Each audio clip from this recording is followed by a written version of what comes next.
Anti-goals. Anti-goals are the silent compass used by many of the world's most successful people, not to chase what they want, but to ruthlessly eliminate what they fear becoming. Unlike traditional goal setting, which projects a future filled with ambition and desire, anti-goals begin in the shadows. They ask, what does my worst life look like? Then they build walls against it. Most people design their lives by accumulation, more money, more achievements, more recognition. But billionaires, once past survival and status, often turn inward. They realize that the secret to a fulfilling life isn't just in pursuing dreams, it's in avoiding nightmares.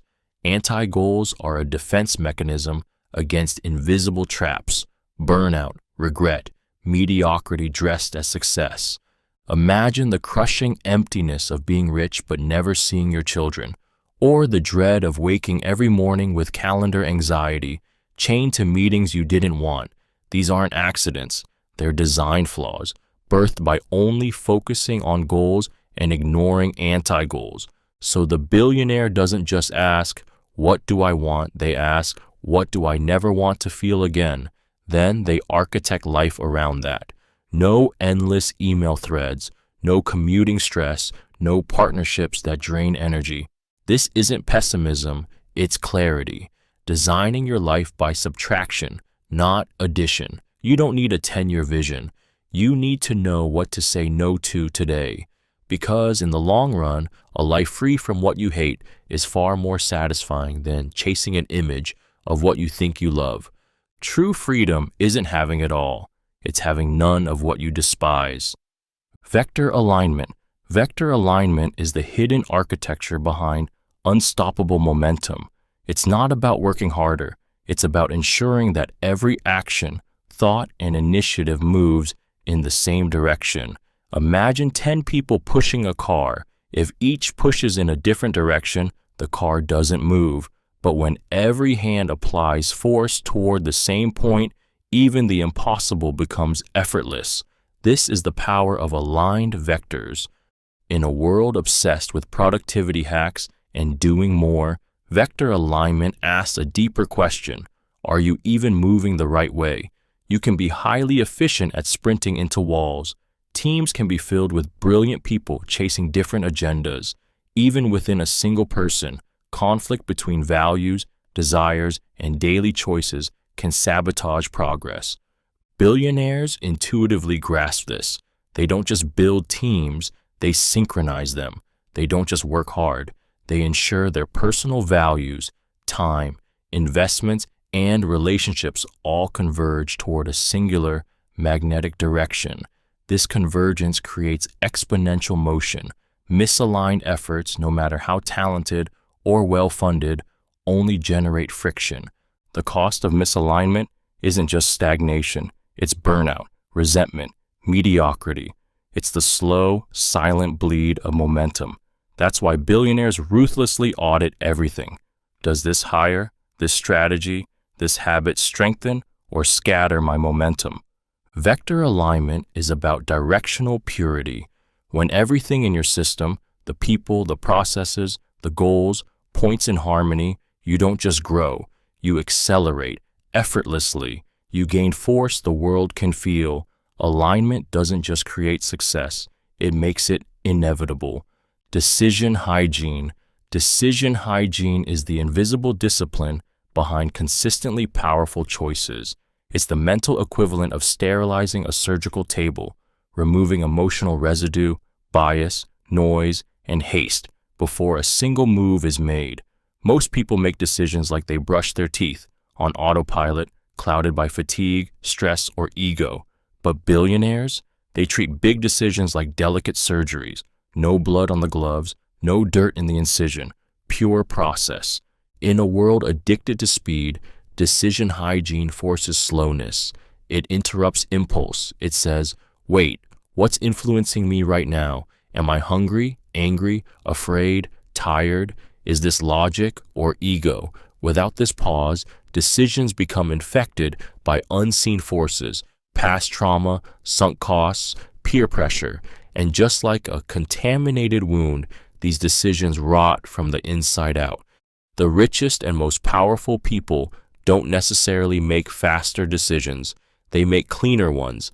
They strip away the seductive voice of urgency. They separate the signal from the static. A billion-dollar acquisition or a public apology isn't made in a flurry of emotion. It's made through a repeatable, emotion-filtered process. Decision hygiene creates repeatability. It means defining your criteria before you're under pressure. It means blind testing options. It means eliminating noise by consulting multiple, diverse perspectives. Not to be liked, but to be clear. When your internal world is loud, the wrong choice often feels right. But when you cleanse the mental space, when you practice decision hygiene, clarity emerges like a blade through fog. The right path doesn't just appear, it slices. Type 1 versus Type 2 bets. Type 1 versus Type 2 bets is the framework that quietly governs how billionaires separate the extraordinary from the inevitable. At first glance, all decisions seem equal, just choices on a to-do list. But under the surface, some contain asymmetrical upside, once-in-a-decade potential, and life-altering risk. These are Type 1 bets. Others are slow, steady, boring, reliable steps that compound over time. These are Type 2 bets. Knowing the difference isn't just smart, it's survival. Type 1 bets are rare. They feel like jumping across a canyon with no second chance, launching a new company, making a huge investment, ending a partnership. They change everything, but they also carry massive cost if you're wrong. You can't unjump. So billionaires treat Type 1 bets with reverence. They take time, they gather information, they build escape plans, hedge risk, or design for optionality. These decisions are made deliberately, not emotionally. Type 2 bets, on the other hand, are reversible. Hiring a freelancer, testing a new tool, tweaking a schedule. They don't require perfection. You can make a dozen a day. The risk is low. The cost of delay is high. That's why top performers execute Type 2 bets rapidly. Waiting here is waste. The tragedy is that most people treat both types the same. They rush the irreversible, then overanalyze the trivial. The result? Missed greatness and chronic stagnation. Billionaires don't fall for that trap. They use this lens daily. What kind of bet is this? Then match the intensity to the risk. You can't afford to get them confused. One wrong Type 1 decision can haunt you. One delayed Type 2 decision can keep you average forever. Overton windows of action. The Overton window of action is the psychological perimeter of what society considers acceptable, and billionaires often don't just live near its edges, they quietly nudge it outward. Most people operate within this invisible fence, censoring their thoughts, behaviors, even ambitions to fit what's currently palatable. But those who shift culture, amass power, or change industries know a secret. Norms are flexible, and if you move just beyond them, not too far, just far enough, you can reshape reality itself. This window is why a once radical idea like private space travel becomes mainstream. Why dropping out of school and raising millions isn't insane, it's a play. Billionaires don't just act differently, they understand how to modulate their defiance. They don't explode the system, they bend it strategically with a smirk. Operating just beyond the norm triggers curiosity, not rejection. It provokes whispers, not riots. This is how movements are born. It's how Elon redefined the automotive industry, how Jobs made computing poetic, how the wealthy invest in taboo markets before they're cool. It's risk, but calibrated risk. If you leap too far, you're dismissed as crazy. But if you step just ahead, you look visionary. The Overton window is social weather. It shifts subtly, constantly, and those who learn to play in its winds don't just survive. They become legends. They're not rebels without a cause. They're tacticians with timing. They walk the line between shock and brilliance, knowing that today's heresy can become tomorrow's gospel. Society doesn't change by accident. It changes when someone dares to act just outside the fence, and does it loud enough to be noticed, quiet enough to be tolerated. Metarationality. Metarationality is the hidden layer of thinking that separates average minds from legendary ones.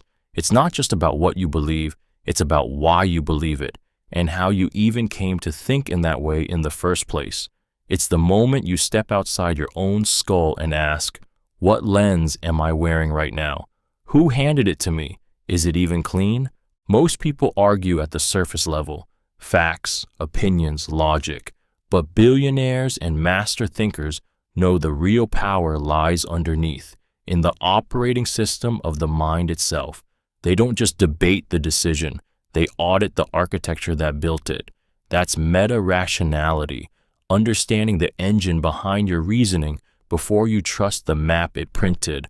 Think of it like debugging your brain. Are you thinking clearly, or are you trapped inside a narrative loop designed by someone else? Are you optimizing for truth or for validation? Did you pick your belief, or did it pick you? Without meta-rationality, even the smartest person can be a puppet, arguing brilliantly from a flawed frame.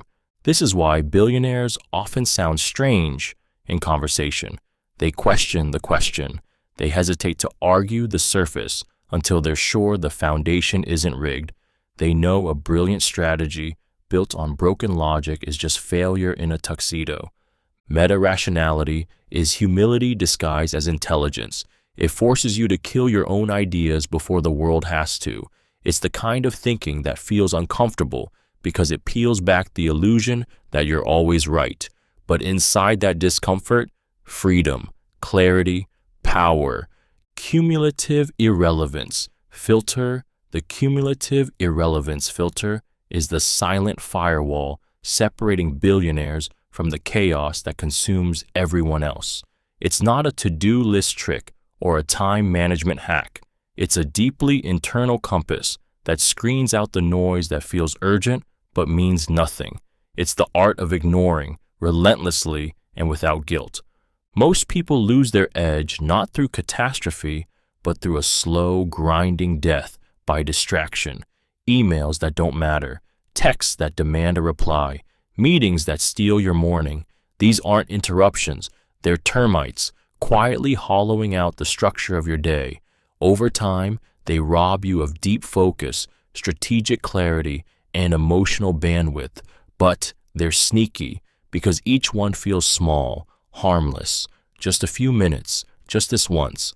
Billionaires build filters, mental algorithms that weigh not just whether something is urgent, but whether it aggregates. Does this task, this conversation, this stressor compound into anything that truly shifts the trajectory of their goals?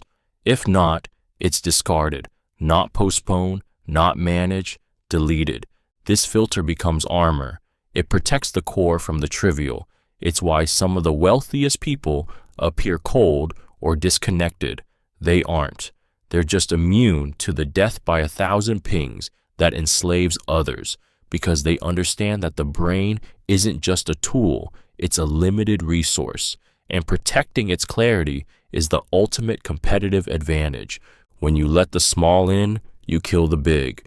Without this filter, you become responsive. With it, you become inevitable. Prestige, decay curve. The prestige decay curve is a brutal truth that few dare to face. After a certain point, more reputation doesn't move the needle. It weighs you down. At first, prestige is rocket fuel. The accolades, the status, the press. Each boost adds credibility, opens doors, and commands attention. But beyond a threshold, prestige begins to rot.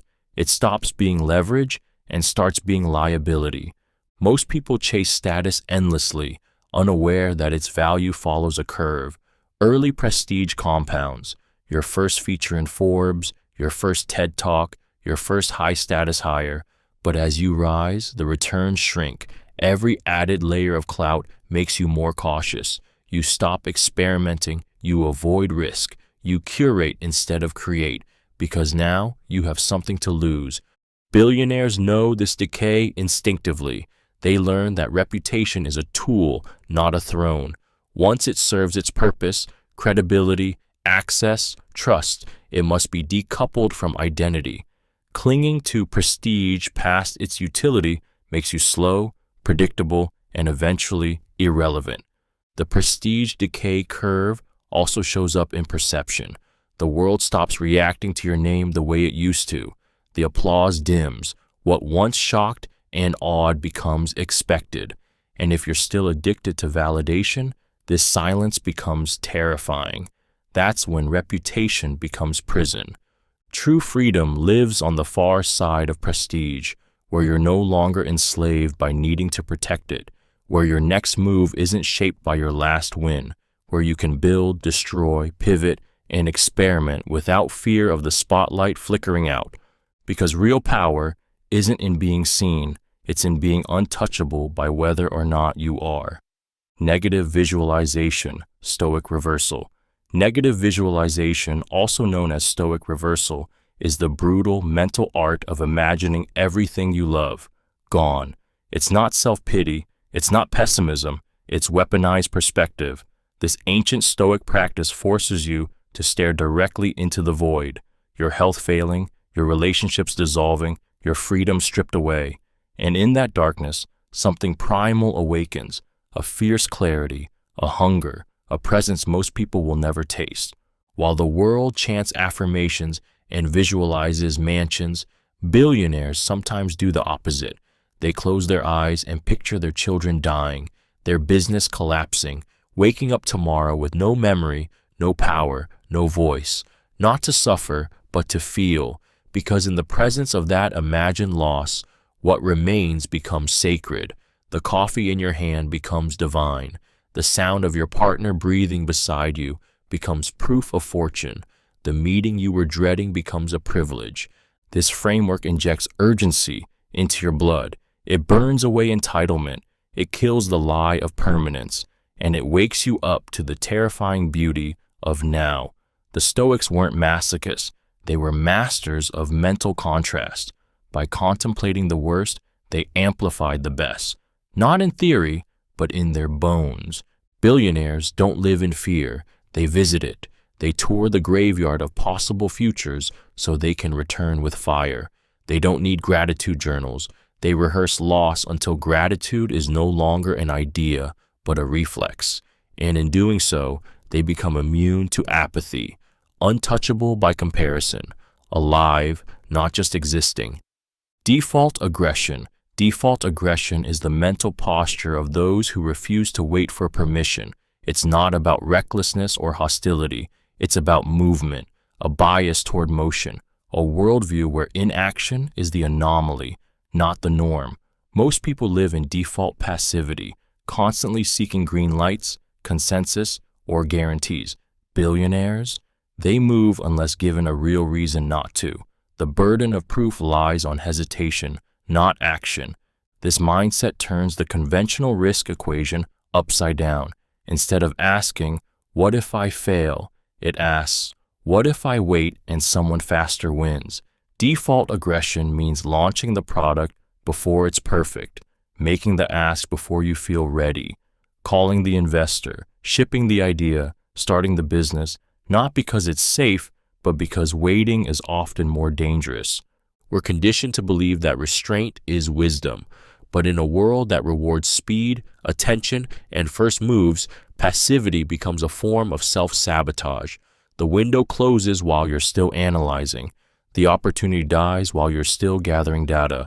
And no one tells you you've lost, because they've already moved on. Default aggression thrives on calculated risk. It doesn't ignore danger, it demands proof of it. If you can't show a tangible downside, the move gets made. No drama, no hesitation, just momentum. This is why high performers often seem intense, even reckless. But beneath the surface is a ruthless filter. Act unless disproven. Because in the race for leverage, success belongs to the bold, not the most polished, but the most in motion. Exploit versus explore mode. Exploit versus explore mode is the invisible switch inside every high-stakes mind, a cognitive gear shift that determines whether you dig deeper or look wider. Most people don't even know this toggle exists. They either grind endlessly in one lane, milking the same system until it runs dry, or they chase novelty like addicts, jumping from shiny idea to shiny idea. But billionaires, they deliberately choose. They decide when to harvest and when to hunt. Exploit mode is when you know what works and you double down, you systemize, you scale, you extract maximum return from a proven path. This is where businesses become empires, where relationships deepen, where discipline pays off. But stay too long in exploit and you stagnate. The world shifts beneath you. What once gave you edge becomes the thing that cages you. Explore mode is different. It's riskier, it's chaotic, it's the time you say yes to what might not work. You tinker, you test, you question the obvious. This is where breakthroughs happen, where you discover new talent, new markets, new desires.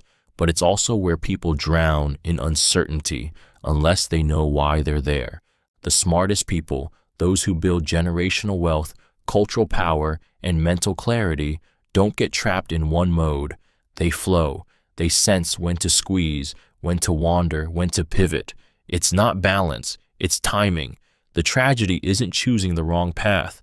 It's not knowing what mode you're even in. Exploit builds wealth. Explore creates futures. Your edge comes from knowing which one the moment demands and having the courage to switch. Second-order thinking. Second-order thinking is the mental escape hatch from short-term traps. It's the practice of looking beyond the obvious outcome and asking, then what? Not just once, but relentlessly. Most people stop at the first consequence. They see the gain, the reward, the reaction. But billionaires think in chains: action, reaction, ripple. First-order thinkers solve problems. Second-order thinkers solve the consequences of those solutions. Buy more ads, get more sales. That's first order. But what happens when your cost per acquisition balloons and loyalty erodes? Cut prices to win customers. First order win, but now you've anchored your brand to cheapness, inviting churn and weak margins. First order thinking is seductive because it feels smart. It rewards immediacy. It looks good on a spreadsheet, but beneath the surface, it plants seeds of collapse. Billionaires avoid this trap not because they're cautious, but because they understand time is a predator. Every decision echoes, so they project forward. If this works today, what doors does it open or close tomorrow? If I hire this person, what culture will they breed? If I say yes to this investor, what will I owe them 5 years from now? Second-order thinking requires brutal honesty. It forces you to admit that most wins are temporary, that easy gains have hidden costs, that every yes creates new no's. It's the discipline to slow down just long enough to fast forward your mind into the future and watch your present decision detonate, evolve, or decay. Because real intelligence isn't solving today, it's predicting what today will become. Counter-signaling. Counter-signaling is the power move so subtle, most miss it entirely. It's the art of doing less and letting that silence roar louder than any boast. In a world addicted to signaling status through logos, titles, and noise, counter-signaling operates like a whisper in a shouting match, quiet, confident, and devastatingly effective. Billionaires don't need to prove themselves. They signal that by not signaling. While others wear luxury like armor, they show up in hoodies. While some name drop and flex credentials, they let their presence do the talking. It's not humility, it's dominance, unspoken and undeniable. The confidence to understate is a flex only the powerful can afford. This isn't passivity, it's strategy. When someone at the top of the food chain opts out of the game, everyone else is desperate to win. It rewires how they're perceived. That venture capitalist who doesn't use LinkedIn, the founder who sits in the back of the room observing, the executive who skips small talk and listens more than they speak. They're not insecure. They're sending a signal. I don't need to prove anything. Counter-signaling reverses social gravity. The less you push, the more you pull. It creates mystery, and mystery breeds attention, but only if it's earned. If you underplay without substance, it feels awkward, weak. But when you've built real weight, money, insight, mastery, doing less becomes a magnet. The loudest person in the room is rarely the one in charge. The one who could speak but chooses not to, that's who everyone's watching. Counter-signaling isn't silence. It's the echo of power. Status as a service. Status as a service is the quiet engine behind modern influence. It's the idea that your reputation, your perceived authority, your name, it's a product, a signal, a brand others consume, borrow, and build upon. Billionaires understand that status isn't just something you have, it's something you offer, strategically. And like any product, it has packaging, positioning, scarcity, and pricing. But instead of dollars, you charge an access, attention, or allegiance. When people want to be near you, to signal association, to screenshot your DMs, or name drop your friendship, you are offering status as a service. You're not selling information. You're selling proximity to identity. Your presence validates others. Your approval elevates them. Your time becomes leverage, not charity. Most never realize this is happening. They think status is a side effect. Billionaires know it's a currency. That's why they guard their name like equity, why they don't overexpose, why they choose carefully who they endorse, collaborate with, or even reply to, because every interaction adds or subtracts from the perception portfolio they're managing. This is why some people can charge $100,000 for a lunch or turn startups into unicorns with a tweet. Their status isn't vanity, it's infrastructure. It drives deal flow, opens doors, builds movements, and it scales. The more people value the signal of your attention, the more power you hold without even speaking. The mistake is thinking status is ego. It isn't. It's leverage. When treated like a service, it becomes one of the most scalable, uncopyable assets you can own. And the best part? The more you protect it, the more others want it. Satisficing versus optimizing. Satisficing versus optimizing is the mental fork in the road where most people unknowingly sabotage their own lives. It's the decision between choosing good enough and endlessly chasing the best. On the surface, optimizing sounds noble. Why settle when you can have more, better, perfect? But the elite know something different. Optimizing can become a trap, a seductive prison of infinite choices that leads not to greatness, but paralysis, exhaustion, and regret.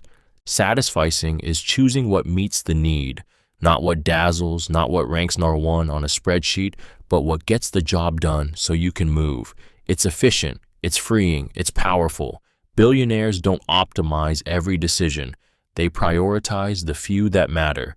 The rest, they satisfy, delegate, automate, or let go, because energy is finite, and spending it on trivial perfection is a silent tax on momentum. Optimizing everything, your wardrobe, your calendar, your tech stack, your damn salad dressing, drains cognitive bandwidth, and it tricks you into believing you're progressing, when really you're just spinning the wheel harder. At scale, that mindset kills empires before they start. Satisficing, on the other hand, creates velocity. You get 80% of the result with 20% of the effort, and that surplus time fuels bigger bets. You don't waste days hunting for the perfect hire. You get the right one now. You don't architect the ideal system before selling. You sell, then build what's needed. The richest lives aren't perfectly engineered. They're well moved through. Optimizing may win the moment. Satisficing wins the decade. The trick is knowing which game you're playing. Skin in the game is the invisible handshake that separates belief from conviction. It's the idea that if you're going to make a decision, lead a movement, or profit from a system, you should bleed if it fails. It's not just ethics, it's alignment. Billionaires trust it instinctively. because they've seen what happens when people make choices without consequences, recklessness, cowardice, fraud disguised as strategy. When someone has skin in the game, their judgment sharpens. The fog of theory clears. Suddenly, every choice has weight. The numbers on the spreadsheet aren't abstract, they're potential scars. That's when real clarity emerges, because when it's your capital, your name, your time on the line, you don't play games. You play to win or you walk away. Skin in the game isn't just about money, it's about exposure. If you advise a company, do you own equity? If you lead a team, are you accountable for their failure? If you build a product, do you use it when it breaks? Real power comes from having something to lose. Without that, words are just decoration. This is why the most respected leaders invest in their own ideas, why they back their hires, take the blame, stay late, and sign personally when no one else will. It's why their teams trust them, even when things go sideways, because skin in the game is proof. I believe in this enough to suffer with you if I'm wrong. No slogan can fake that. No title can substitute it. People feel it. Systems reward it. And in the long run, skin in the game isn't just fair. It's the only foundation that doesn't collapse. Narrative fallacy. Rejection. Narrative fallacy. Rejection is the quiet rebellion against one of the brain's deepest addictions, the need for stories that make sense. We crave beginnings, middles, and endings. We stitch cause to effect like it's destiny. We invent meaning where there's only randomness, and in doing so, we lie to ourselves beautifully, convincingly, tragically. Billionaires learn to see through the narrative fog. They know the startup didn't succeed because the founder believed in the mission. The stock didn't crash because of a tweet. They reject the neat little summaries that journalists, boardrooms, and bedtime stories depend on, because real life is chaos laced with luck, because truth often hides behind coincidence, not clarity.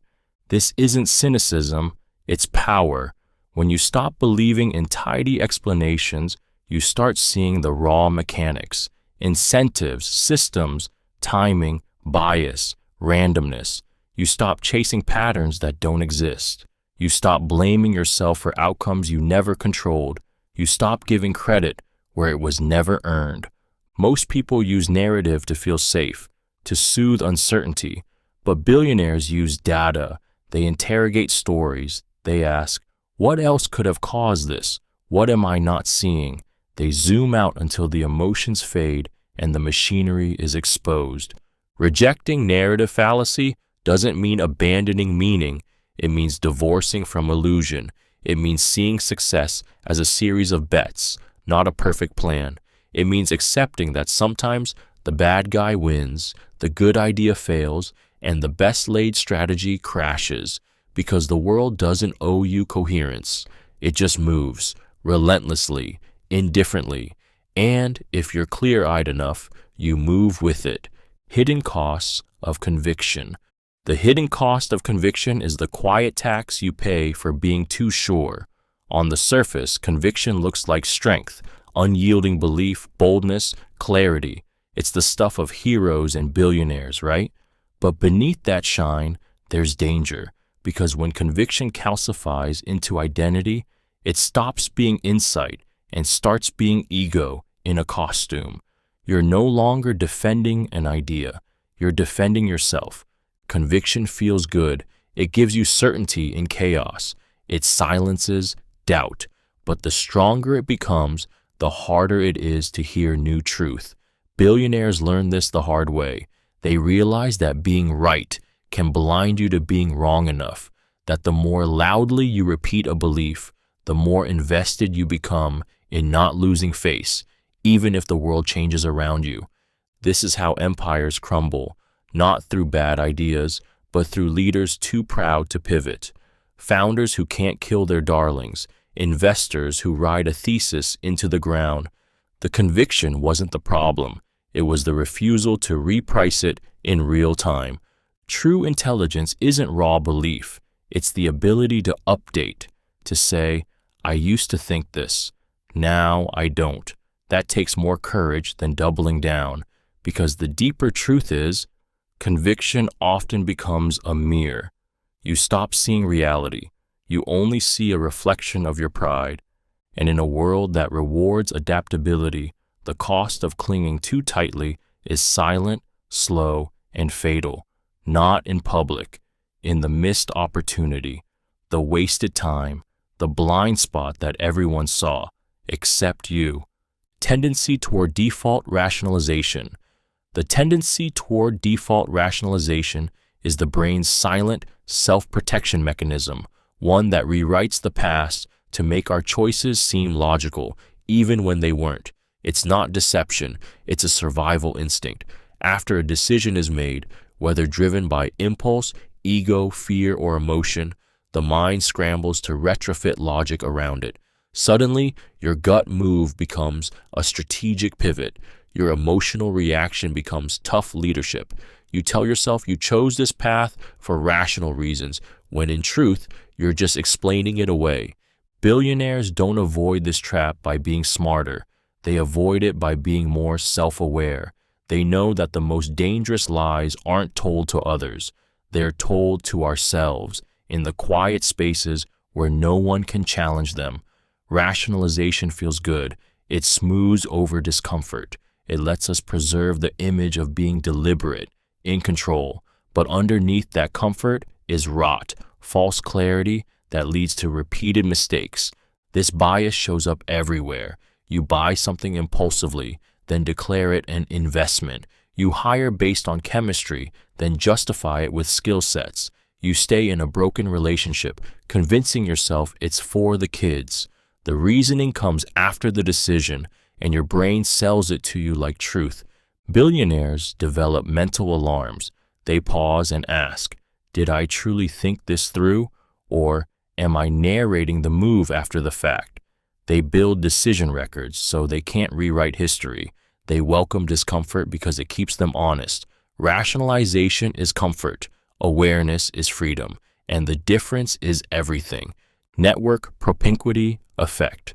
The network propinquity effect is the invisible magnet that pulls influence toward those who simply show up. It's not about charisma, credentials, or even brilliance. It's about proximity. The people closest to the center of movement, physically, socially, emotionally, become trusted, seen, and eventually powerful. Influence isn't earned in a vacuum. It's absorbed through repeated exposure. Billionaires understand this instinctively. They know that trust rarely comes from a single genius pitch. It grows in the spaces between. The hallway conversation, the random reply in a group chat, the second dinner no one else stayed for. Each touch point is a microdose of credibility. Over time, these moments form an impression far more lasting than any resume or pitch deck ever could. Most people chase opportunity through force, cold emails, polished websites, LinkedIn reach-outs. But the ones who win, they're in the room, in the group text, on the casual invite list. Their influence doesn't spike, it compounds. Because proximity isn't just exposure, it signals alignment. You're near because you're trusted. You're included because you're already shaping the energy. And it's not just about physical closeness. It's about network positioning. Being adjacent to trusted nodes, being the person others see, hear, and remember when decisions get made in quiet rooms. That's why billionaires build ecosystems, not just contacts. They orbit power, not with desperation, but with consistency. The network propinquity effect is a cheat code for trust. Be around, be useful, be seen, and eventually you'll be believed, not because you asked for it, but because you were always there. Time arbitrage. Time arbitrage is the silent hustle of visionaries, the strategic art of doing things today that the world won't understand, value, or even notice for another decade. It's not just long-term thinking. It's front-loading your life with invisible effort, knowing that delayed recognition is where the real power compounds. While others optimize for applause, you invest in obscurity. Billionaires master this game early. They write content that gets ignored now but dominates search engines years later. They build relationships without asking for anything, seeds that bloom when timing aligns. They pour time into systems, code, brand, reputation, things that seem unnecessary now, but later become the exact reason others can't catch up. The essence of time arbitrage is simple. Everyone else is playing short term. They're busy trying to go viral today, to get promoted this quarter, to close the deal now. But time arbitrageurs move slower, deeper, and wider. They know what looks like wasted effort today is often the clearest signal of tomorrow's unfair advantage. This mindset isn't sexy, it's lonely. You work while others party. You build when no one's watching. You stay unknown on purpose. But what feels like sacrifice is actually strategy, because the leverage isn't just in effort, it's in when you apply it. And most people apply it too late. When the world finally sees what you've done, it looks effortless, overnight success, instant impact. But underneath is a time ledger filled with invisible deposits. Time arbitrage doesn't just create wealth. It builds empires that no one saw coming until it was far too late to compete. Velocity over speed. Velocity over speed is the difference between frantic motion and unstoppable progress. Speed is deceptive. It feels powerful, impressive, even addictive. But without direction, speed is chaos wearing sneakers. You can sprint in circles for years and still be lost. Billionaires don't chase speed, they chase velocity. Movement with direction, momentum with intention, progress that compounds. Speed worship is everywhere. Hustle harder, work longer, launch faster. But this obsession with pace without purpose is a trap. It creates burnout, shallow wins, and a deep sense of disorientation. You get somewhere fast, only to realize it wasn't where you meant to go. That's the cruelty of speed. It rewards motion, not meaning. Velocity, on the other hand, asks deeper questions. Where am I going? Are my actions aligned with my endgame? It's the force of steady motion pointed precisely towards something that matters. It's a founder spending 5 years on a boring product that quietly eats an entire industry. It's an investor who passes on noise but never misses the signal. It's discipline over drama. Billionaires use velocity like a compass. They don't just look at how fast they're moving. They measure trajectory. They audit for alignment. They're willing to look slow for months because they're building something that flies for decades. The world celebrates speed because it's visible, but velocity, it's invisible power. It's the quiet confidence of knowing every step is getting sharper, not just faster, because when direction is clear, even small steps become unstoppable. Speed impresses, velocity wins. Entropy tolerance. Entropy tolerance is the rare discipline of letting chaos breathe so that brilliance can scale. It's the mental permission to not fix everything, to walk past the cluttered desk, the unanswered email, the clunky process, and keep your eyes locked on what actually moves the needle. In a world obsessed with order, billionaires learn to tolerate strategic mess because perfection is often just procrastination dressed in clean lines. Most people confuse productivity with tidiness. They get lost cleaning inboxes, optimizing task lists, micromanaging moments. But that's not momentum, it's maintenance. Billionaires don't optimize for cleanliness. They optimize for clarity. They know entropy is the cost of building something big. The faster you move, the more friction you create. Fires spark, edges fray, and that's okay if you're focused on the fire that actually matters. Entropy tolerance isn't laziness, it's precision. It's the brutal clarity to ask, does fixing this help me scale, or does it just make me feel more in control? Because control is seductive, it feels safe, but scale lives in discomfort, in messes, in problems that haven't been solved yet, because solving them now is a distraction from the deeper game. When you're building a business, a movement, a masterpiece, some things will break, some people will complain, some systems will lag. If you stop to fix every crack, you never build the skyscraper. Billionaires let the walls wobble as long as the foundation holds. Entropy is inevitable, but your reaction to it isn't. Those who build legacies aren't the ones who fear disorder. They're the ones who outgrow it. Compounding asymmetry. Compounding asymmetry is the silent law that governs everything from wealth to reputation to regret.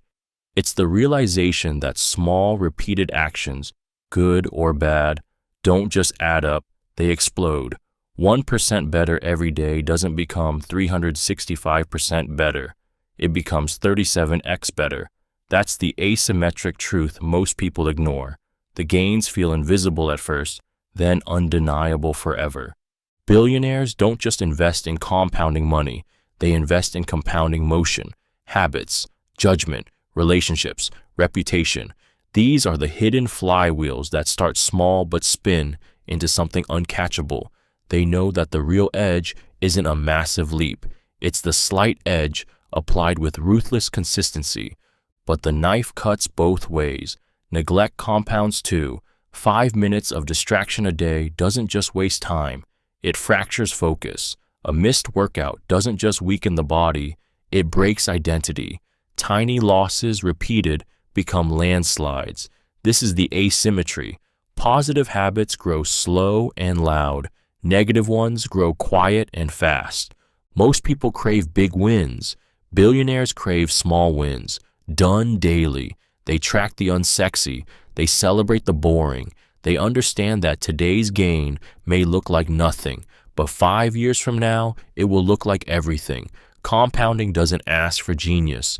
It asks for patience. This is why the early days are the hardest. There's no visible reward, but the moment the curve bends, when the exponential kicks in, the world calls it luck. It's not. It's math. And once the compounding curve belongs to you, it does the work whether you show up or not. That's not leverage. That's inevitability. Temporal perspective swapping. Temporal perspective swapping is the mental time machine that billionaires use to outthink the present. It's the act of stepping out of the now, slipping into the skin of your 80-year-old self, and asking one question: what will I wish I had done differently, right here, right now? This isn't sentimentality. It's a weapon against the tyranny of immediacy, the pressures, temptations, and ego trips that distort clarity. In the chaos of today, everything screams. Urgency drowns truth. Fear poses as logic. Pride masquerades as purpose. But when you mentally zoom forward decades, those screams fade into whispers. The fog lifts. You see what really mattered. Time with the people you love. Courage to do what scared you. The pain you could have forgiven. The risks you were too afraid to take. Billionaires don't just live in the future financially. They live there emotionally. They make decisions from the vantage point of legacy, not dopamine. They pass on deals that stroke the ego, but don't compound long-term. They walk away from short-term gains that poison long-term peace. Because when you think like your 80-year-old self, you stop reacting. You start directing. This swap breaks the spell of now. It forces integrity. It silences the noise of what other people want for you and recenters the question: what would make you proud when you have nothing left to prove? You'll feel the pull to impress, to rush, to win fast. But that version of you, older, wiser, scarred, knows better. They don't crave validation. They crave peace, meaning, moments. And they're whispering back, choose that. Feedback flywheels. Feedback flywheels are the hidden machinery behind rapid dominance. It's not just about getting input.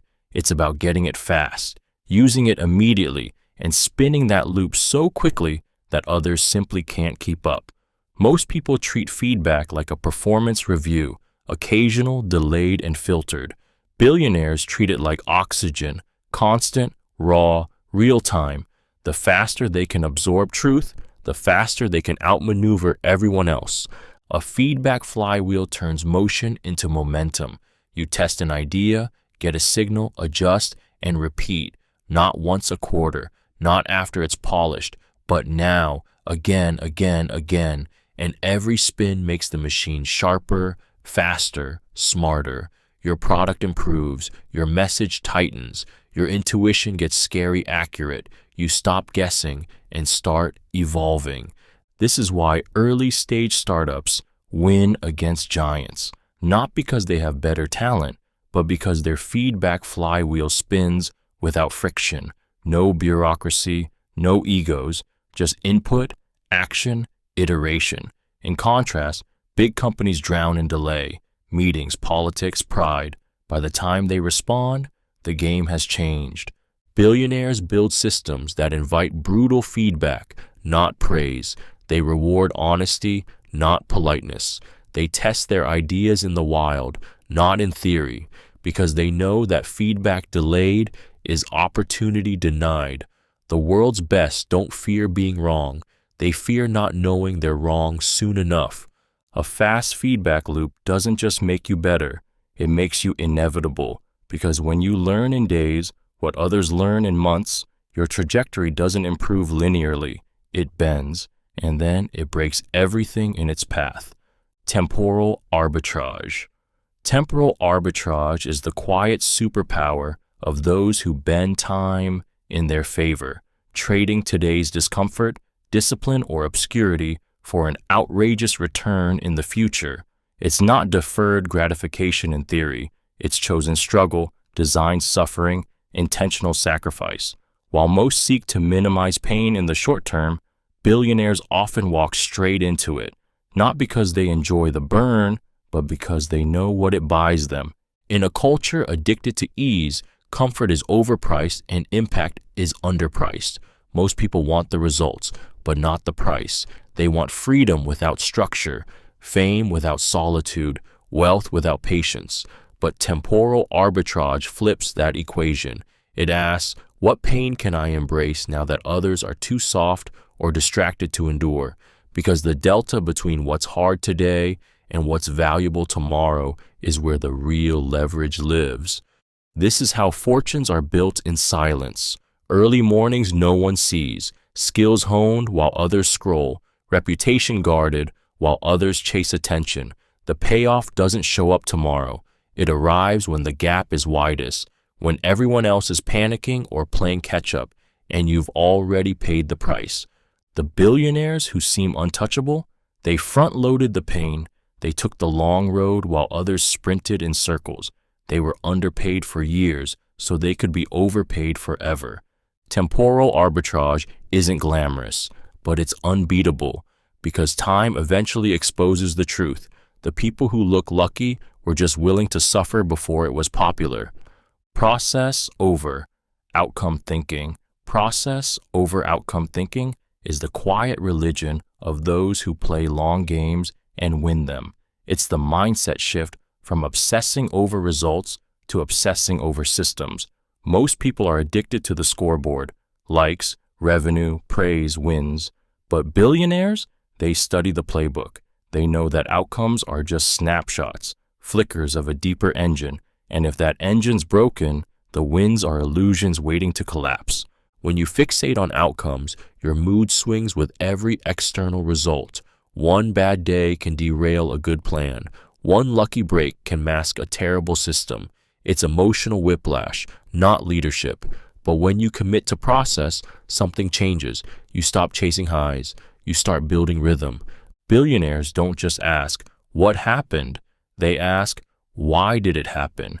Asymmetry, and can I repeat it? They don't care about a viral hit. They care about what made it shareable. They don't celebrate a spike in sales.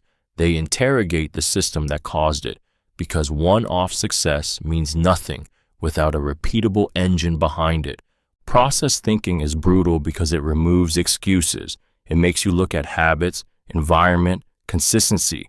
It forces discipline in a world that worships dopamine, but it also sets you free. Because once the process is right, the outcome becomes inevitable. You don't hope for greatness, you manufacture it. And the best part? While others burn out chasing peaks, you build a quiet machine that gets better every day. The outcome isn't the goal, it's the byproduct. The scoreboard doesn't lead the process leads the scoreboard. always. Pacing windows. Pacing windows is the hidden cadence behind sustainable dominance, the deliberate modulation of intensity across long stretches of time. It's the internal throttle that billionaires use to avoid two silent killers of ambition, burnout and complacency.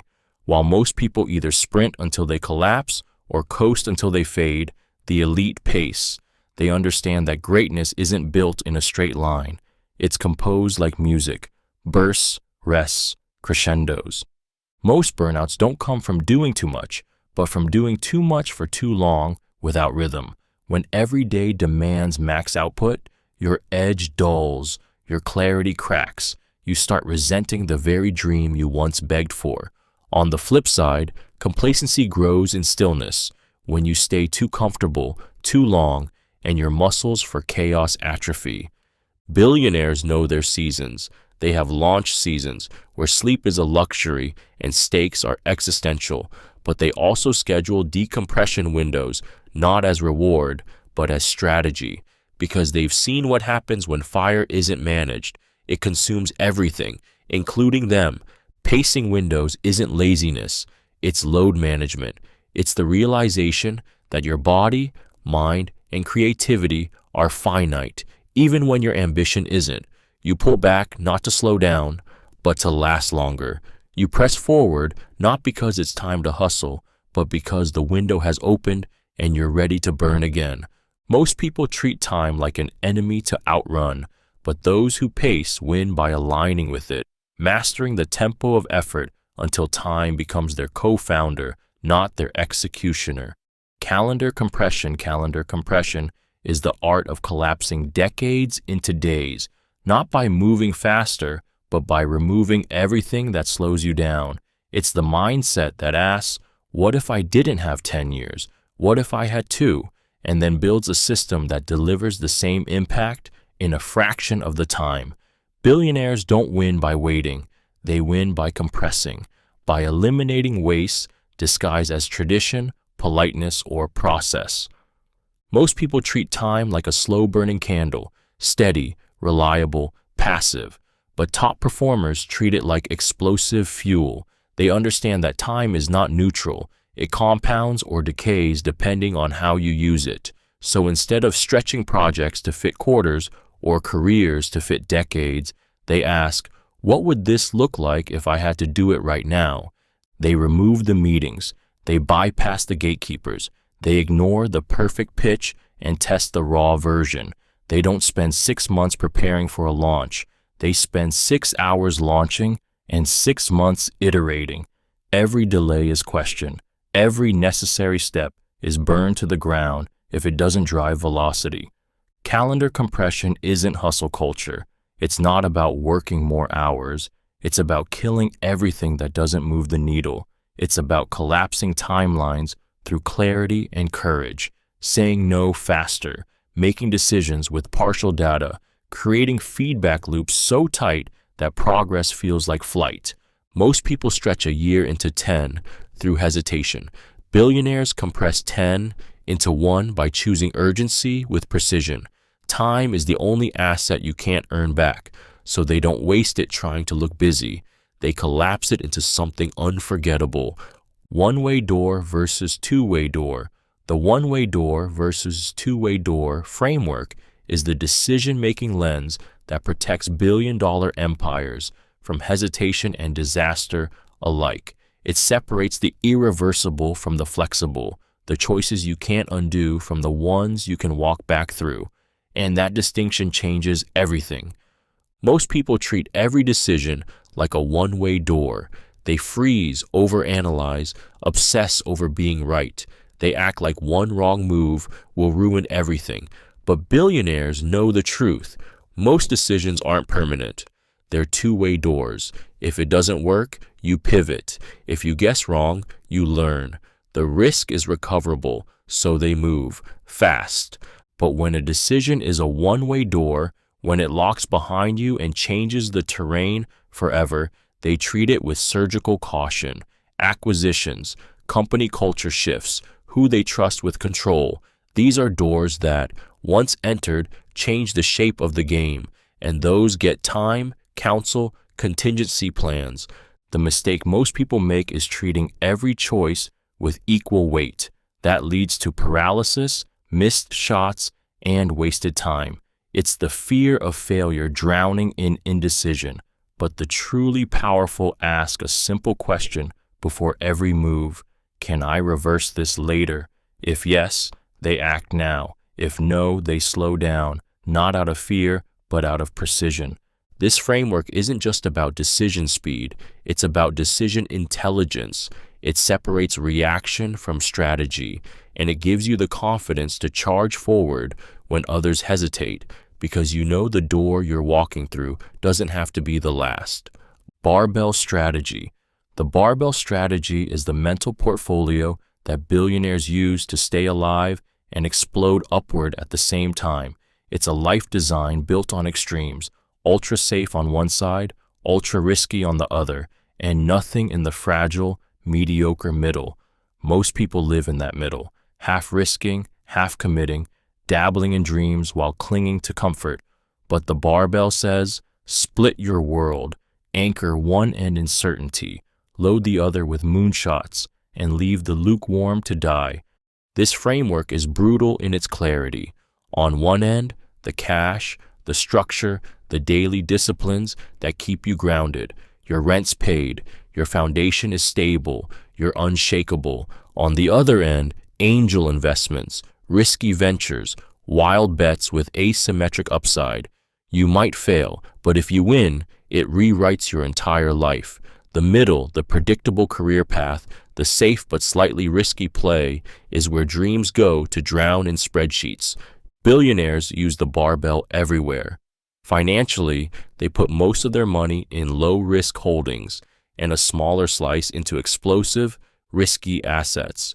Creatively, they keep one foot in proven systems while the other explores the edges of innovation. Emotionally, they build safety in relationships while taking wild risks in the public arena.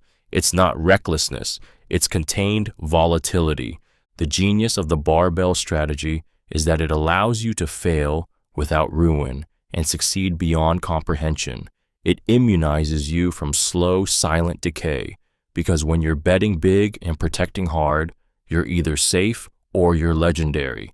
There's no in-between, and that's exactly the point. Convexity bias. Convexity bias is the billionaire's instinct to chase decisions that explode upward while capping the risk if they fail. It's the relentless search for asymmetry, moves where the worst case is a paper cut, but the best case is a thunderclap. Most people don't think this way. They weigh pros and cons like a balanced scale, terrified of downside. But the elite, they hunt for curves that bend in their favor, where risk is flat but reward is vertical. This bias isn't gambling, it's geometry. A convex opportunity is one where payoff accelerates with scale, randomness, or time. A single tweet that lands right, a cold email that opens $1 billion door, a side project that turns into generational wealth.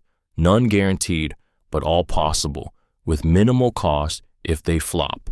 The reason most miss these, they overvalue predictability. They want certainty, neat returns, clear outcomes. But convexity requires uncertainty. It hides in places that feel too small to matter, too weird to bet on, too early to justify. That's why billionaires often look crazy before they look brilliant. They plant seeds no one else would touch because they see what could happen if it blooms. Convexity bias also means saying yes more to people, projects, and platforms with exponential potential. You don't need all of them to work. You just need one to explode. And when it does, it pays for every polite failure 10 times over. This isn't about being right all the time. It's about making moves where being right once changes everything. Convexity doesn't whisper, it erupts, and the ones who live by it are ready when it does. Probabilistic thinking. Probabilistic thinking is the shift from needing to be certain to learning how to bet when you're not. It's the art of navigating life with incomplete data, unpredictable outcomes, and limited control by calculating odds instead of chasing guarantees. Most people crave clarity. They want yes or no, right or wrong, win or lose. But billionaires live in the gray. They don't ask, will this work? They ask, what's the probability it will? And is that worth the risk? This mindset changes everything, because once you start thinking in probabilities, you stop tying your identity to outcomes. A failed bet isn't a personal flaw. It was just a low probability swing that didn't land. A win isn't proof of genius. It was a high variance move that paid off. Probabilistic thinkers zoom out. They don't obsess over a single roll of the dice. They build systems that win over many rolls. That's why billionaires make asymmetric bets, low downside, massive upside. If it works, they scale. If not, they move. They don't need every decision to be right. They just need to be right enough of the time, with enough leverage behind those wins. Over time, that math becomes destiny. Probabilistic thinking requires humility. It demands that you admit you don't know, but in that humility lies power, because it frees you to act anyway, to bet, to test, to gather signal, to iterate. You stop needing permission from certainty. You become a player of odds instead of a prisoner of fear. And in a world that punishes perfectionism but rewards momentum, that makes all the difference. Anti-fragile positioning. Anti-fragile positioning is the rare design of a life, business, or system that doesn't just survive chaos. It thrives on it. It's the polar opposite of fragile, where most break under stress and the resilient merely endure. The anti-fragile gets stronger the more it's tested. It feeds on disorder, absorbs volatility, and turns pressure into fuel. For billionaires, this isn't theory, it's architecture. Most people unknowingly build fragility. They optimize for stability, steady job, predictable returns, routines that feel safe. But the moment a storm hits, it all unravels. That's because stability isn't strength. It's often a delay before collapse. Anti-fragile systems, on the other hand, are built to be punched in the face, and each hit sharpens them. Billionaires structure their lives like this on purpose. They create businesses that diversify across products and markets, so a collapse in one becomes growth in another. They brand themselves in a way that benefits from attention, even when it's negative. They make bets where failure teaches and exposure breeds edge. They don't fear volatility. They design to absorb it. Anti-fragility is why some people rise when others fall. Why a failed product becomes a reinvention. Why a canceled speech becomes a viral message. The world throws randomness at everyone, but only a few are positioned to metabolize it into power. To be anti-fragile is to be untouchable by chaos, not because you dodge it, but because your system feeds on it. You don't avoid fire. You learn to burn cleaner, hotter, stronger, until even destruction becomes momentum. Kelly Criterion. The Kelly Criterion is the invisible money map used by those who don't just want to win, but want to win forever. It's not about going all in. It's not about playing it safe. It's about betting the right amount every time. Born from information theory and blackjack tables, the Kelly Criterion tells you exactly how much of your capital to risk, based on your edge and the odds. The goal isn't speed. The goal is maximum compounded growth without ruin. Most people chase short-term wins. They double down on gut instinct, swing wild on emotion, or pull back in fear. But billionaires, high-level investors, and legendary operators don't guess. They calculate. The Kelly formula answers one question: how much should I bet on this idea, given my odds of success and potential payout? Too much, and you risk death by volatility. Too little, and you waste your edge. But just right, you compound wealth at the fastest sustainable rate. What makes Kelly so powerful and so dangerous is its brutal discipline. It doesn't care about ego or excitement. It punishes greed. It punishes cowardice. It forces you to know your odds and know yourself. If you can't estimate either, you're gambling, not building. This isn't just for money. Kelly thinking applies to time, energy, relationships. How much of your attention should go to this project, this person, this path? What's the payoff? What's the risk? The right sizing of effort makes you unstoppable, not because you never lose, but because you never lose everything. The Kelly criterion isn't sexy. It's not loud, but it's how the quiet, methodical few grow dynasties while everyone else burns out chasing the next big win. Asymmetric leverage points. Asymmetric leverage points are the hidden hinges that swing open massive doors with barely any push. They're the moments, moves, or insights that make everything else easier or irrelevant. Billionaires obsess over them, not because they're lazy, but because they understand a brutal truth. Most effort is wasted. Success doesn't come from working harder across the board. It comes from identifying where to press and watching the world shift in response. This isn't about shortcuts. It's about precision. Asymmetric leverage means you make a call, send an email, build a tool, or hire a single person, and the ripple changes everything. A key introduction, a strategic distribution channel, a viral narrative that rewires public perception. These aren't miracles, they're multipliers, and the elite are trained to spot them in the fog while others are still checking boxes. Most people live in a world of symmetry. Effort in, results out. More hours, more progress. But billionaires live in distortion fields where one small, correct move creates disproportionate upside. They build systems that work when they sleep. They design content that scales infinitely. They make one early investment that funds the next 50 years. The tragedy? Asymmetric points often feel too easy to be important. They look small, subtle, even ignorable. That's the trap. Because they don't announce themselves, they must be recognized. And once you train your mind to see them, you stop pushing against the world and start pulling levers that move it. You don't need to do more. You need to find the few things that change everything. That's where the power lives. Quiet, hidden, waiting, hidden optionality. Hidden optionality is the art of building doors you don't yet know you'll need. It's the quiet genius of structuring life, work, and decisions in ways that create upside without needing to predict it. Most people try to forecast the future and lock in the right move, but billionaires, they build option-rich environments, places where opportunity can emerge without needing permission.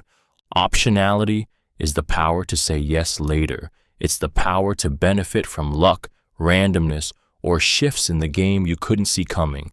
Hidden optionality means embedding choices in your life that don't cost much today, but could pay off massively later. It's the introduction that turns into a business partner, the side project that becomes an empire, the tiny bet that becomes your main lane. You didn't plan it, but you made room for it. This is how billionaires hedge against chaos, not by predicting the future perfectly, but by building systems that thrive when the unexpected shows up. Optionality creates asymmetry, limited downside, unlimited upside. It doesn't need to work every time. It just needs to work once, and you're changed forever. But here's the key. Hidden optionality often hides behind discomfort, helping without an ask, starting without certainty, investing in people before they're important. Optionality grows in soil most people ignore because it doesn't look like ROI on day one. And that's what makes it magic. When the moment comes, when the world pivots, when your big break knocks, you won't need to scramble. You'll already have a door waiting to open because you built it before you knew why. Inverse thinking. Inverse thinking is the mental judo move that turns problem solving inside out. Instead of asking, how do I succeed? It asks the darker, more revealing question, how would I absolutely guarantee failure? It's a shift so simple it's almost absurd, but it rips the blindfold off your assumptions and exposes the traps you didn't know you were walking into. Billionaires love this lens because it forces brutal clarity. It strips away fluff, delusion, and ego. It protects them from themselves. Most people chase success by stacking answers, more tactics, more hacks, more best practices. But the elite know that progress often comes from subtraction, not addition. They study failure like an art. They ask, how would I destroy trust with customers? How would I make this product unusable? How would I burn out in 6 months? Then they flip it. Every insight becomes armor. It's not negativity, it's strategy. Inverse thinking disarms optimism bias. It pierces through vague goals and exposes operational landmines. It's how you avoid hiring the wrong people, how you stop over-engineering, how you eliminate distractions before they metastasize into dysfunction. Inversion also silences the ego, because when you're brave enough to imagine how you'd blow it all up, you stop pretending you're immune to the very mistakes others make. You build with humility, with foresight, with intention. Billionaires don't just ask what works, they ask what breaks. And then they build systems so bulletproof, even chaos has to look for a different target. Because sometimes the fastest way forward is seeing the cliff and turning around. Loss aversion exploitation. Loss aversion exploitation is the psychological judo move that turns other people's fear into your advantage. At its core lies a truth most ignore. Humans hate losing more than they love winning. The pain of loss burns twice as hard as the pleasure of gain. Billionaires don't just know this, they leverage it. They watch for panic, for overreaction, for irrational clinging to what's safe. Then they step in and move. When markets crash, most run. When negotiations tense, most fold. When projects wobble, most retreat. But those who master loss aversion exploitation don't follow emotion. They follow distortion. They look for moments when the fear of losing something, status, money, approval, blinds people to its actual value. That's when assets get sold cheap. That's when terms become flexible. That's when doors open quietly to those willing to see clearly while others freeze. This isn't manipulation, it's awareness. People overprice safety and underprice courage. Billionaires step into that delta. They buy when others want to hide. They negotiate when others want to please. They trade risk for reward, not because they're fearless, but because they understand fear. This also plays out in relationships, leadership, product launches. If you know your audience fears losing something, time, autonomy, relevance, you can frame offers that neutralize that fear or turn it into desire. You don't sell gain, you sell escape from loss. Loss aversion is a glitch in human wiring, and those who learn to exploit it ethically, strategically, walk into rooms where no one else dares, not because the risk is gone, but because they see clearly through the fog of fear and act while others hold back. Reputation inflation. Reputation inflation is the quiet compounder that turns one moment of credibility into a lifetime of leverage. It's the principle that early, intentional effort on trust, on doing excellent work, showing up with integrity, delivering when it's hard, doesn't just build goodwill, it builds currency. And like all currency, its value inflates with time.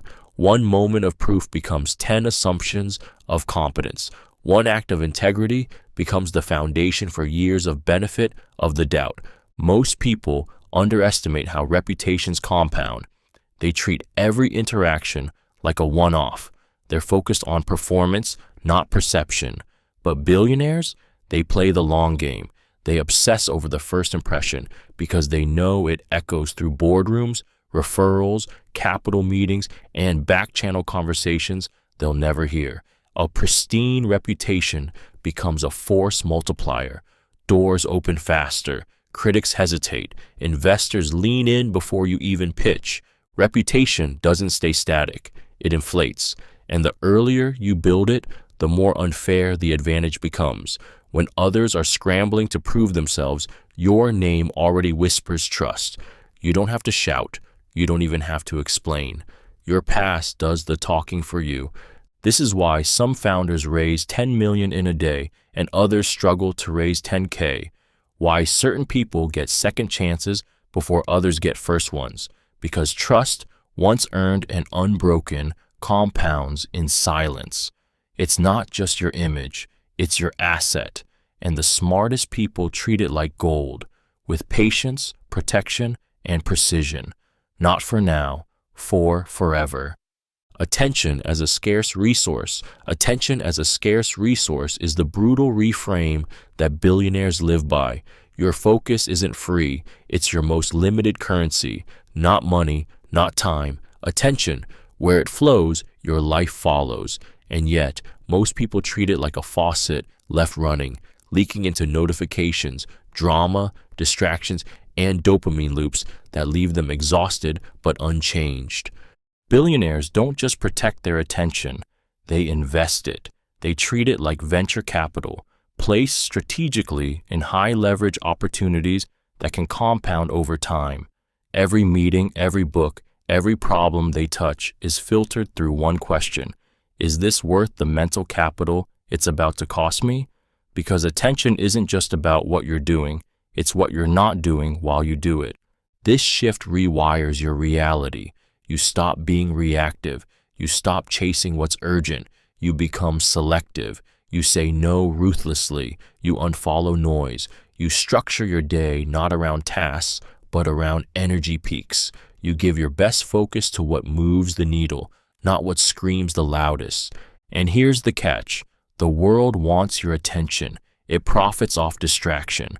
But those who master this resource, who treat it like sacred fuel, build things others can't even see. Because when your attention is clear, everything sharpens. Decisions get faster. Creativity deepens. Leverage multiplies. You become dangerous, not because you're doing more, but because you've stopped leaking power. Attention isn't something you spend, it's something you allocate. And in a world addicted to noise, clarity becomes your unfair advantage. Power of narrative framing. The power of narrative framing is the unseen weapon that silently tilts every conversation, pitch, debate, and deal. It's not about what's true, it's about what gets believed. It's the ability to set the lens through which others interpret facts, people, and outcomes. And once that lens is locked in, everything that follows bends to its will. Billionaires don't just tell stories, they frame them because they understand the brutal rule of influence. Whoever frames first wins the game before it begins. Framing isn't about deception, it's about selection, choosing which part of the truth to spotlight and which to let fade into the background. A layoff becomes a strategic realignment. A market dip becomes a correction. A new product isn't another app, it's a movement. Same facts, different frame, wildly different outcomes. When you frame a story, you plant an anchor. It shapes expectations, emotions, even memory. This is why two people can hear the same pitch and walk away with opposite conclusions, because one saw it through a frame of opportunity and the other through fear. The frame came first. The facts just followed. Billionaires use narrative framing to raise capital, steer public perception, diffuse scandals, and attract top talent. They know people don't respond to data. They respond to meaning. And whoever delivers that meaning first wins the emotional high ground. If you're not framing your own story, someone else is doing it for you. And they're not doing it with your interests in mind. Influence doesn't start with the truth. It starts with the frame that makes the truth inevitable. Envy avoidance. Envy avoidance is the silent strategy behind the kind of success that lasts. It's the art of building power without painting a target on your back. Because not all success is celebrated. Some of it is resented.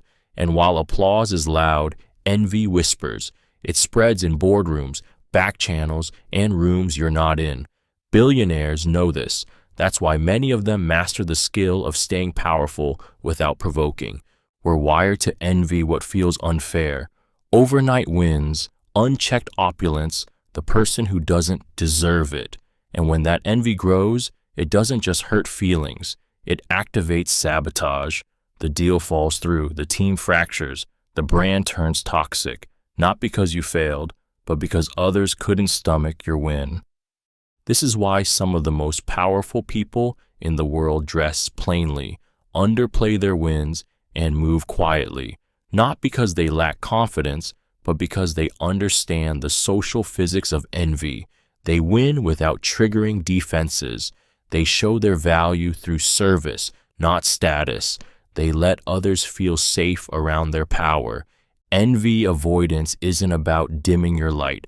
It's about controlling the glare. It's about knowing when to flex and when to blend, when to share the spotlight, when to stay quiet, when to look successful, and when to feel successful without needing to perform it. The most enduring influence doesn't provoke envy. It invites trust. It creates space. It lifts others, because real power isn't flaunted, it's felt. And the people who master envy avoidance don't just rise, they stay, quietly, indefinitely. Status game rejection. Status game rejection is the quiet rebellion that sets billionaires apart from the masses clinging to social ladders. It's the conscious refusal to waste time, energy, or identity on one-upmanship, image management, or chasing approval in zero-sum arenas. Most people are addicted to status games. Who's ahead? Who's verified? Who's liked, invited, praised? But the ultra-successful, they opt out, not because they don't care, but because they know winning those games costs more than it gives. Status games are traps. You climb them to impress people you don't respect, inside hierarchies you didn't choose, using currencies that disappear when no one's looking. They hijack your goals. You start businesses for headlines, not value. You pick fights for visibility, not truth. You dress, speak, and think like everyone else at the table, not because it's real, but because it's safe. Billionaires aren't above it. They're just free from it. They realize early, status is rented, not owned. It can be revoked. It depends on perception. And the more you chase it, the more you need it to survive. So they stop playing. They build instead. They disappear when needed. They let results, not aesthetics, speak. They gain power not by winning the spotlight, but by making it irrelevant. Rejecting status games is uncomfortable. You'll be misunderstood, laughed at, left out, but you'll be building leverage while others are building clout. You'll be earning trust while others are buying attention. And eventually, you'll wake up with something unshakable, real influence born from substance, not spectacle. Viral path dependence. Viral path dependence is the art of engineering spread without forcing it, designing your work, brand, or idea so that its natural usage creates its own marketing. It's not about buying attention. It's about baking virality into the behavior itself. Billionaires don't just hope people talk about them. They design systems where talking, sharing, copying, and repeating is the only way it works. Most people chase virality like lightning, random, chaotic, outside their control. But viral path dependence is different. It's deliberate, it's architectural. It's asking, what behaviors must people take to use this? And how can I align those behaviors with my growth?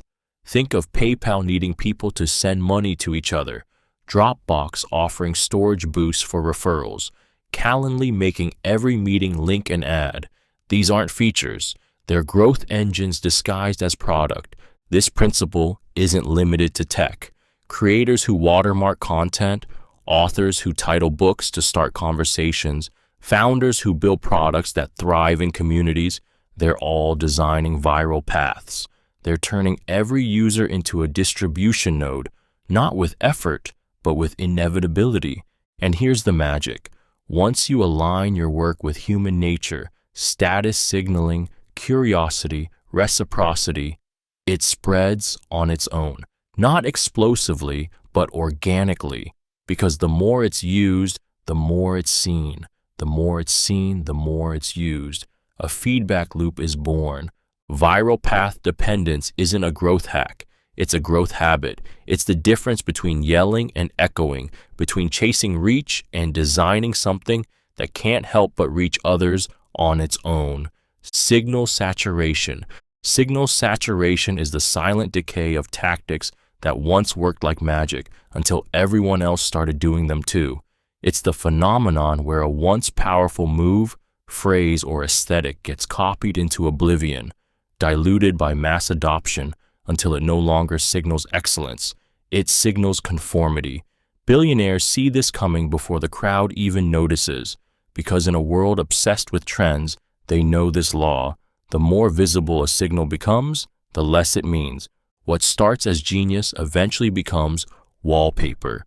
Think of minimalist branding, viral tweet formulas, mission-driven startup decks, founder podcast confessions. At first, these were authentic, sharp, attention-commanding, but as they spread, they morphed into templates. Everyone started signaling hustle, vulnerability, innovation, until the very act of signaling became meaningless. This is where most people get trapped. They mimic what worked for someone else, unaware that the signal's power was its rarity. Once it's everywhere, it stops differentiating you. It camouflages you. You're saying the right things, but no one's listening because they've heard it all before. Billionaires don't chase saturated signals. They build new ones. They anticipate when a tactic is about to peak. They pivot before the crowd arrives. They innovate in silence, launch with subtlety, and let originality whisper louder than mimicry screams. When others copy the playbook, they're already writing the next chapter. In a saturated world, sameness is death. If your signal blends in, your value disappears. The smart don't just signal, they signal differently. Because when everyone is yelling the same thing, the only voice that matters is the one no one expected. Strategic transparency. Strategic transparency is the power move of revealing just enough truth to disarm critics, build trust, and control the narrative before anyone else can twist it. It's not oversharing. It's not vulnerability for applause. It's precision honesty, the kind that neutralizes threats before they emerge and makes people lean in because they can feel you're not hiding behind polish. Billionaires use it like a scalpel. When they screw up, they own it, publicly, early, and completely. Not because they're saints, but because they know the cost of secrecy is higher than the cost of confession. A hidden mistake festers, an open one ends the story. When you tell the truth first, you rob your enemies of leverage. You set the terms of the fallout. You look like a leader, not a liar caught late. But strategic transparency isn't just defense, it's offense. It's showing your thinking so others can believe in your process. It's sharing your roadmap so customers feel invested. It's admitting what you're still figuring out so collaborators trust what you do say. Every reveal becomes a bridge, every truth a contract. This tactic also creates magnetism. In a world drowning in curation and half-truths, realness cuts through. People crave it. Transparency signals confidence, not weakness. It says, I trust you enough to let you see the whole thing. The key is intent. Strategic transparency isn't dumping everything. It's revealing what matters, when it matters, to the people who matter, not to look good, but to be undeniably real. And in that space, trust isn't earned, it's felt, instantly, permanently. Silence as leverage. Silence as leverage is the invisible force that shifts power without force. It's not awkward, it's not passive, it's weaponized restraint, the ability to sit in stillness while others squirm, reveal, fold. In negotiation, leadership, and high-stakes conversation, billionaires use silence like a scalpel, because in a world addicted to noise, the one who can withhold has the advantage. Most people talk to fill space. They rush to justify, to explain, to soften discomfort. But silence amplifies presence. It creates tension, and tension is pressure. That pressure makes people talk more than they meant to, offer more than they intended, concede more than they planned. A well-timed pause can be louder than any speech. It signals confidence, control, power. In a negotiation, silence after a number forces the other side to flinch. In leadership, silence after a challenge shows strength, not weakness. In decision-making, silence allows room for truth to rise instead of being buried under noise. Billionaires understand this instinctively. They don't rush to fill gaps. They create them, and then they watch what the gap reveals. Silence also signals something deeper, that you're not desperate, that you don't need to chase, beg, or explain, that you're comfortable with discomfort. And in a world where everyone is yelling to be heard, the person who says less holds more weight. This is how power moves, not loudly, but precisely, with pauses that stretch seconds into gravity, with words so deliberate they echo. Because when you can master silence, you stop needing permission to be taken seriously. You already are. Pre-suasion. Pre-suasion is the silent setup that wins the game before it even starts.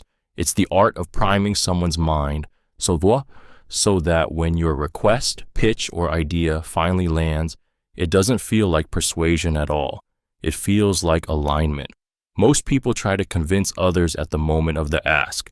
But billionaires, they know the moment was decided before that. In the context, the framing, the emotional tone set just seconds or minutes before.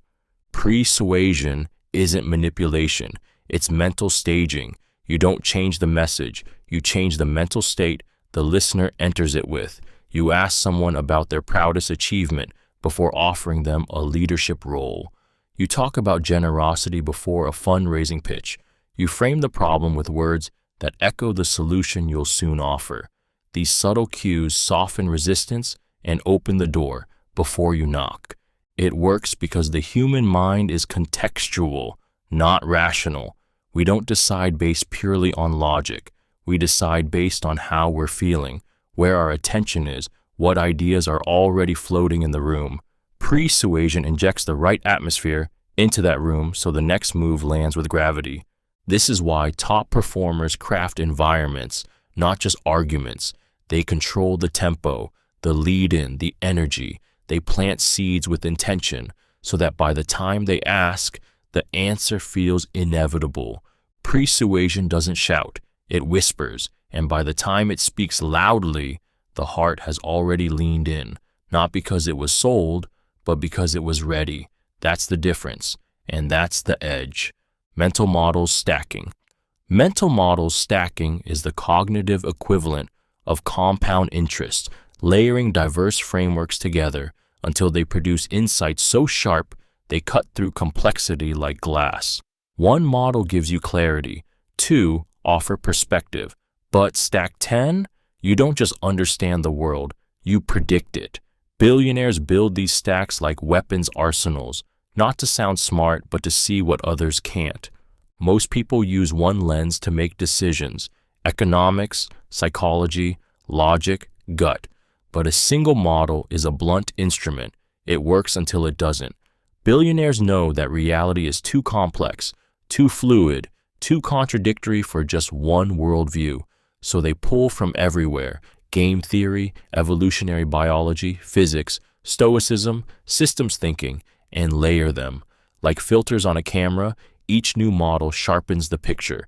Patterns emerge, risks glow red, opportunities light up in places others call chaos. Stacking is what turns a good investor into a legendary one. It's why a founder can make a market call that looks like magic. It's how leaders anticipate human behavior, avoid decision traps, and build cultures that scale. Because when you stack models, you start seeing second-order consequences, hidden incentives, non-linear payoffs. You stop reacting, you start architecting. But here's the secret. It's not about memorizing 100 models. It's about practicing them until they fuse, until your mind defaults to thinking in layered dimensions. Where others see a surface, you see a system. Mental models. Stacking doesn't make you smarter, it makes you dangerous, because insight built from multiple truths becomes a kind of X-ray vision, and nothing hides from that. Leverage. Stacking. Leverage stacking is the compounding cheat code hidden in plain sight. the discipline of building multiple forms of leverage, so your effort multiplies every time it moves. It's not just working smarter, it's creating layers of force that amplify each other. Time, capital, code, brand, people. Most chase just one. Billionaires stack them deliberately, obsessively, until even small moves ripple like earthquakes. 1 unit of effort applied through one lever gets you linear results, but apply that same effort through 3 levers, now it scales. You write once and thousands read it because your brand distributes it. You build a tool once and it earns forever because code doesn't sleep.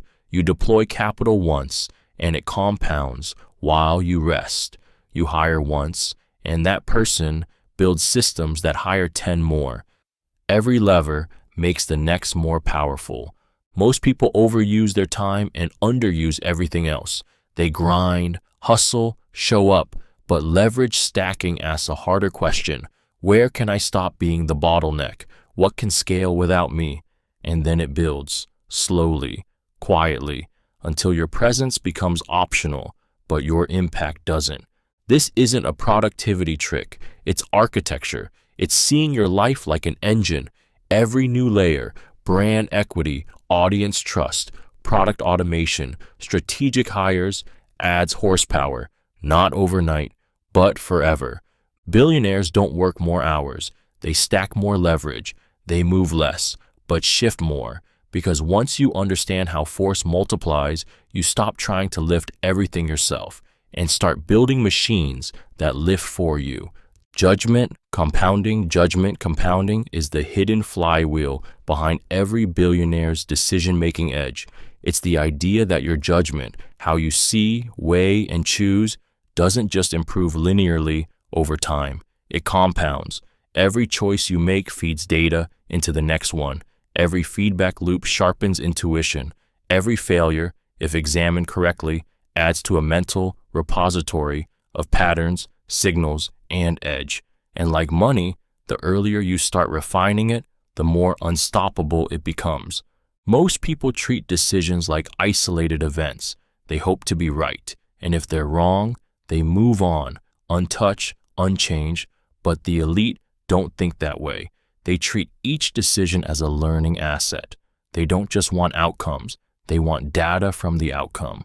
What worked, what missed, what was missed. They run postmortems on wins and losses alike because the real prize isn't the result, it's the calibration. Billionaires know that the better your judgment, the less you need to hustle. You stop chasing every shiny thing because your filters get sharper. You don't overreact to noise because you've seen this pattern before. You stop betting on luck and start betting on your own refined mind. And the effect stacks. Good judgment leads to better opportunities. Better opportunities create cleaner signals. Cleaner signals lead to even sharper judgment. Soon, you're not just making better decisions, you're operating from a different altitude. While others are still guessing, you're executing with quiet certainty. Judgment compounding doesn't make you perfect. It makes you inevitably right, more and more as time does the heavy lifting. Inversion for strategy. Inversion for strategy is the ruthless clarity move that asks, what would guarantee failure? And then makes sure you never go there. Instead of dreaming forward, it thinks backward. It starts from the cliff's edge and walks away from it. Most people build strategy by chasing goals, but billionaires, they invert, they eliminate, because avoiding stupidity is often smarter than chasing brilliance. It's a mental flip that feels unnatural. We're trained to think in positives. How do I win? How do I grow? But inversion asks, how do I lose? How do I stall? How do I become irrelevant? Then it reverse engineers the road back to greatness by cutting every toxic route along the way. You don't need to guess what to add. You need to know what to never allow. Let misalignment slide. Your team fractures. Overpromise and underdeliver. Your brand erodes. Say yes to every opportunity. Your focus splinters. Inversion shows you these truths before they wreck you. Billionaires use inversion to pressure test every plan. They ask what would kill it, slowly or instantly. They create red lines, non-negotiables, kill switches. They don't just build to win, they build to not lose. And that discipline stacks over time like armor. This mindset removes guesswork. It sharpens vision, because the path to greatness isn't just built on what you do, it's paved by what you refuse to do. Inversion doesn't make strategy easier, it makes it unbreakable, and that's what separates the ambitious from the inevitable. Kill criteria. Kill criteria is the ruthless clarity move that billionaires use to avoid one of the costliest traps in business and life, sunk cost delusion. It's the practice of defining, in advance, the exact moment you walk away, before emotions, pride, or momentum cloud your judgment. While most people cling to dying projects because of how much they've invested, the elite know that staying too long in the wrong thing is how empires bleed out slowly. This isn't about quitting when it's hard, it's about quitting when it's over. The difference is discipline. Without kill criteria, decisions get made in fog. You tell yourself you're almost there, that you just need one more pivot.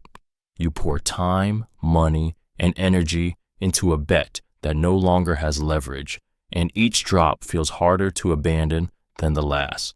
Billionaires write their kill criteria before they commit. If the product doesn't reach extraction by Y date, we stop. If the partnership loses trust, we exit. If the marketing spend doesn't convert at this threshold, we kill it. There's no emotion in the moment, only execution of a promise made with a clear head. The brilliance of this model is that it prevents decay. It frees you from defending dead weight. It protects your energy for what actually scales. And perhaps most powerfully, it keeps your identity agile, because the person willing to walk away when the line is crossed, that's the person who can't be trapped by their own ambition. Kill fast, learn faster, scale only what deserves to live. Base rate updating. Base rate updating is the mental discipline of replacing gut instinct with grounded truth. It's the decision-making skill that asks, what usually happens in situations like this? Not, what do I feel like will happen right now? While most people react based on emotion, confidence, or anecdotal experience, billionaires zoom out. They strip away the noise and anchor their thinking in statistical reality. The base rate is the average, the typical, the default outcome over time. It's not exciting, but it's incredibly accurate. Startups fail 90% of the time. First-time founders rarely strike gold. Market timing almost never works. These are base rates, and ignoring them is like playing poker blindfolded because you have a feeling. But here's the twist. Base rate updating doesn't mean surrendering to averages. It means starting with them, then adjusting based on specifics. If you're launching a product in a category with a 10% success rate, don't assume you're special. Prove you're the exception. If your hire reminds you of a rock star, but the resume screams red flags, trust the numbers, then look deeper, not louder. Billionaires use base rates like gravity. They know most bets fail, most signals lie, most patterns break. So they hedge, they diversify, they build systems that survive the average, not just the ideal. Their instincts serve the data, not override it. Base rate updating is brutal because it crushes delusion, but it's liberating too. It gives you clarity in chaos, confidence without arrogance, and a strategy that's not just bold, but mathematically sane. That's not pessimism.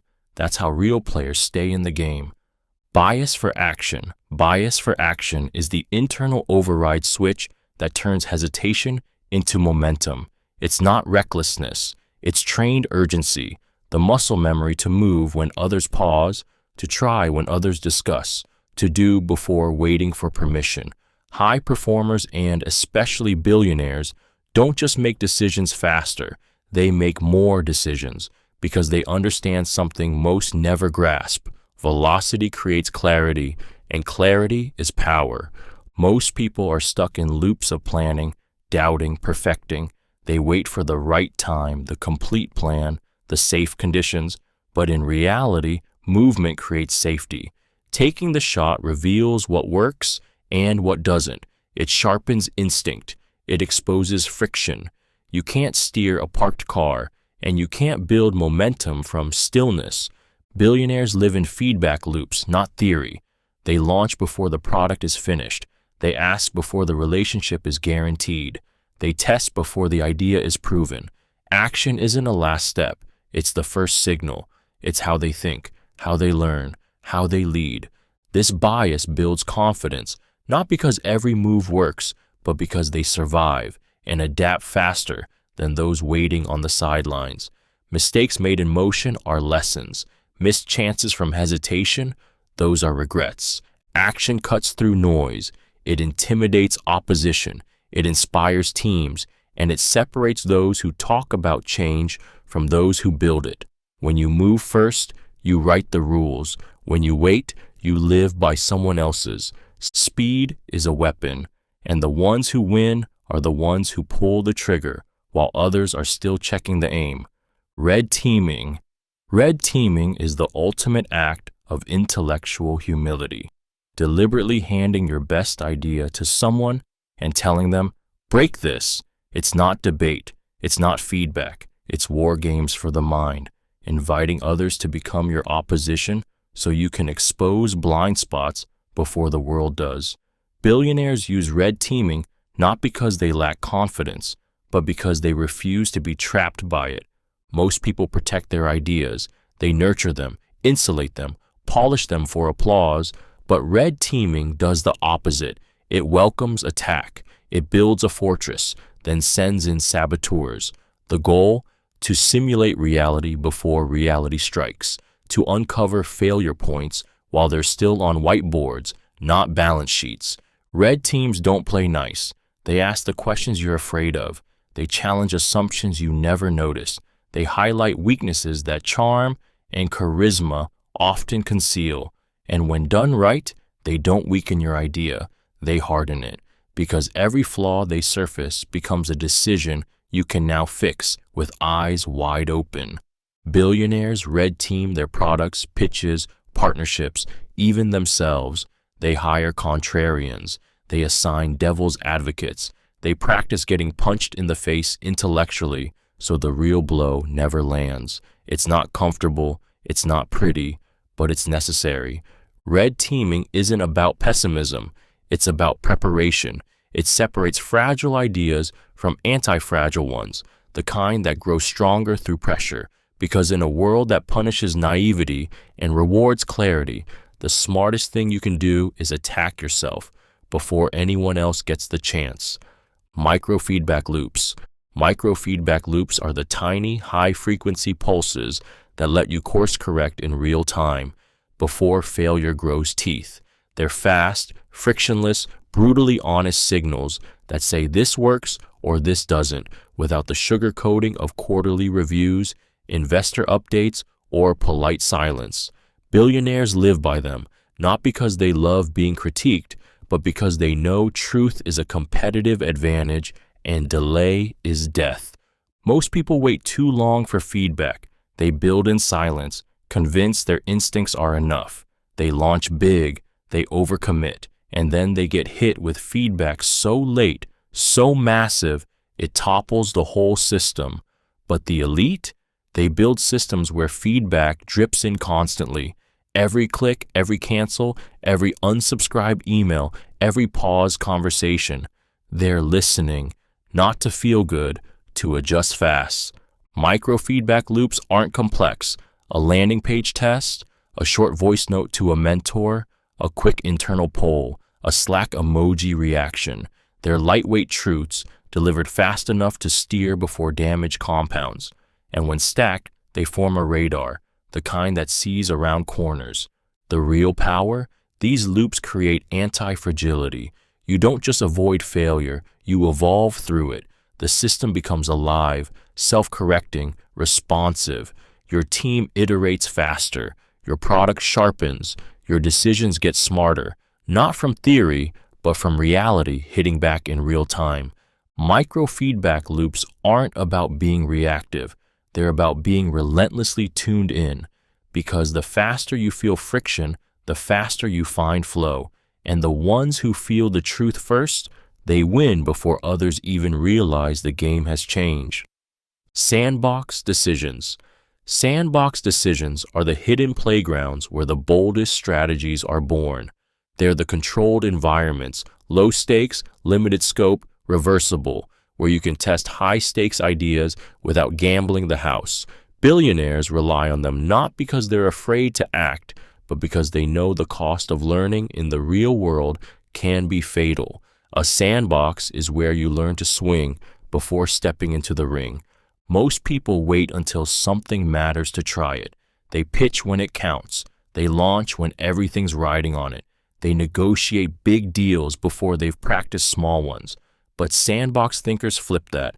They create miniature versions of the game to test skills, strategies, and instincts before the spotlight hits. A sandbox could be a test market, a no-pressure meeting, a shadow project, a prototype, a fake pitch to a mentor. It's where you simulate the future and gather signal without real risk.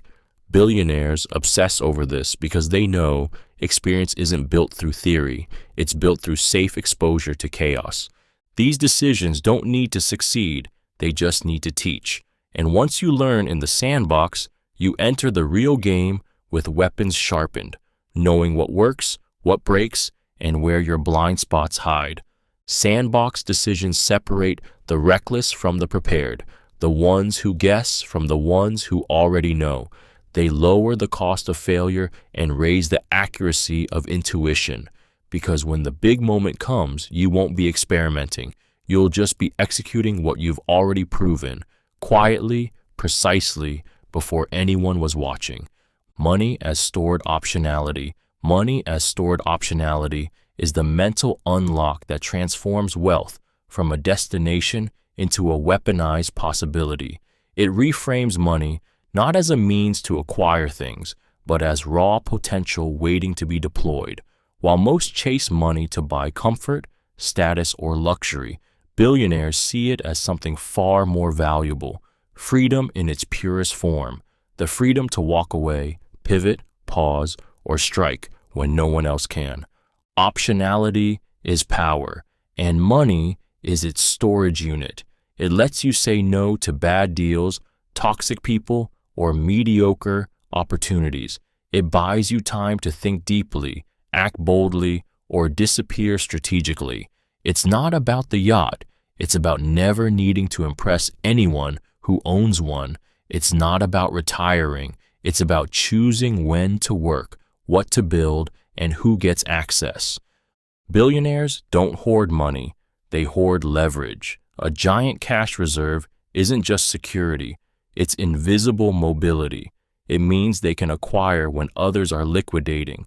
They can back a wild idea while competitors drown in budgets. They can pause when others are forced to act. Every dollar becomes an option, a door held open in case the world shifts. The trap most fall into is seeing money as fuel for lifestyle. But real wealth is fuel for decisions, stored moves, hidden power, liquidity waiting for a target. Because when others are locked into choices they can't afford to change, the one who understands money as optionality isn't just richer, they're untouchable. They own the right to move when it matters most. 5-to-1 leverage rule. The 5-to-1 leverage rule is the quiet filter billionaires run every big decision through. Is the upside at least 5 times larger than the downside? If not, they pass, no matter how tempting. It's not about being risk-averse. It's about being risk-rational, because in a world full of noise, hype, and shiny opportunities, leverage only matters if it's asymmetric. You're not looking for balance. You're hunting for disproportion. Most people take 1-to-1 risks every day, a coin flip with no edge. They spend time, money, energy on things where the reward barely covers the cost. And when it doesn't work, they're stunned. But billionaires think like poker players, not gamblers. They don't bet because the hand might win. They bet because the math makes it worth it, even if they lose. The 5-to-1 rule acts like a mental firewall. If an idea can lose you $100, It better have a clear path to make you $500 or more. If it risks your time, your brand, your capital, it better pay back big. If it doesn't, it's noise. Delete it. This isn't about playing it safe. It's about playing it smart.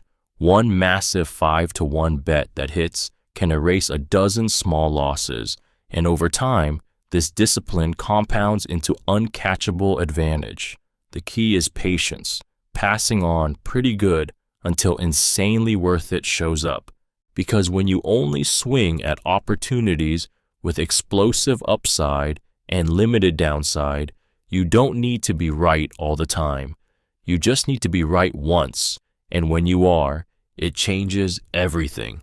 Time-weighted ROI. Time-weighted ROI is the ruthless filter that prioritizes not just what works, but what works fast. It's the lens billionaires use to compress growth timelines, stack wins early, and build momentum before others even get organized. While most people evaluate return on investment in absolute terms, how much will I get back? The elite ask something sharper. How fast will this return hit, and what will it unlock next? Speed compounds. A $10,000 return in 2 weeks isn't just better than $20,000 in 12 months. It's fuel.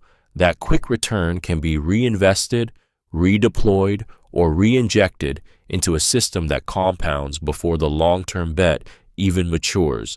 Time-weighted ROI doesn't ignore slow plays. It just knows that early liquidity creates optionality, and optionality creates dominance. Billionaires don't wait to win. They structure their moves so early, wins feed later risks. The course sells before the product is built. The prototype lands before the full platform launches. The micro acquisition returns capital now, while the moonshot incubates in the background. The small but fast-performing asset creates leverage to place bigger, longer bets without stress. This thinking kills perfectionism. You stop overbuilding, you start shipping, you test fast, fail faster, and find the signal before your competition even leaves the whiteboard. Time-weighted ROI rewards movement. It honors momentum, and it turns small, early fires into blazes that light up everything else. Because in a world of slow thinkers and late bloomers, the one who earns first earns louder. And the compound effect? It doesn't just multiply money, it multiplies time itself. Earn with your mind, not time. Earn with your mind, not time is the mindset shift that separates the wealthy from the truly free. It's the moment you stop trading hours for dollars and start trading insight for impact. Most people build their income like a treadmill, work more, earn more. But billionaires, they flip the model. They earn from thoughts that scale, ideas that ripple, and systems that pay while they sleep. Time-based earning has a ceiling. There are only so many hours you can work, and each one comes with a hidden tax, fatigue, dependency, limits. But when you earn with your mind, the ceiling shatters. You can write a line of code, launch a product, craft a brand, make a decision once, and have it generate returns forever. One mental breakthrough can be worth more than 10,000 hours of effort.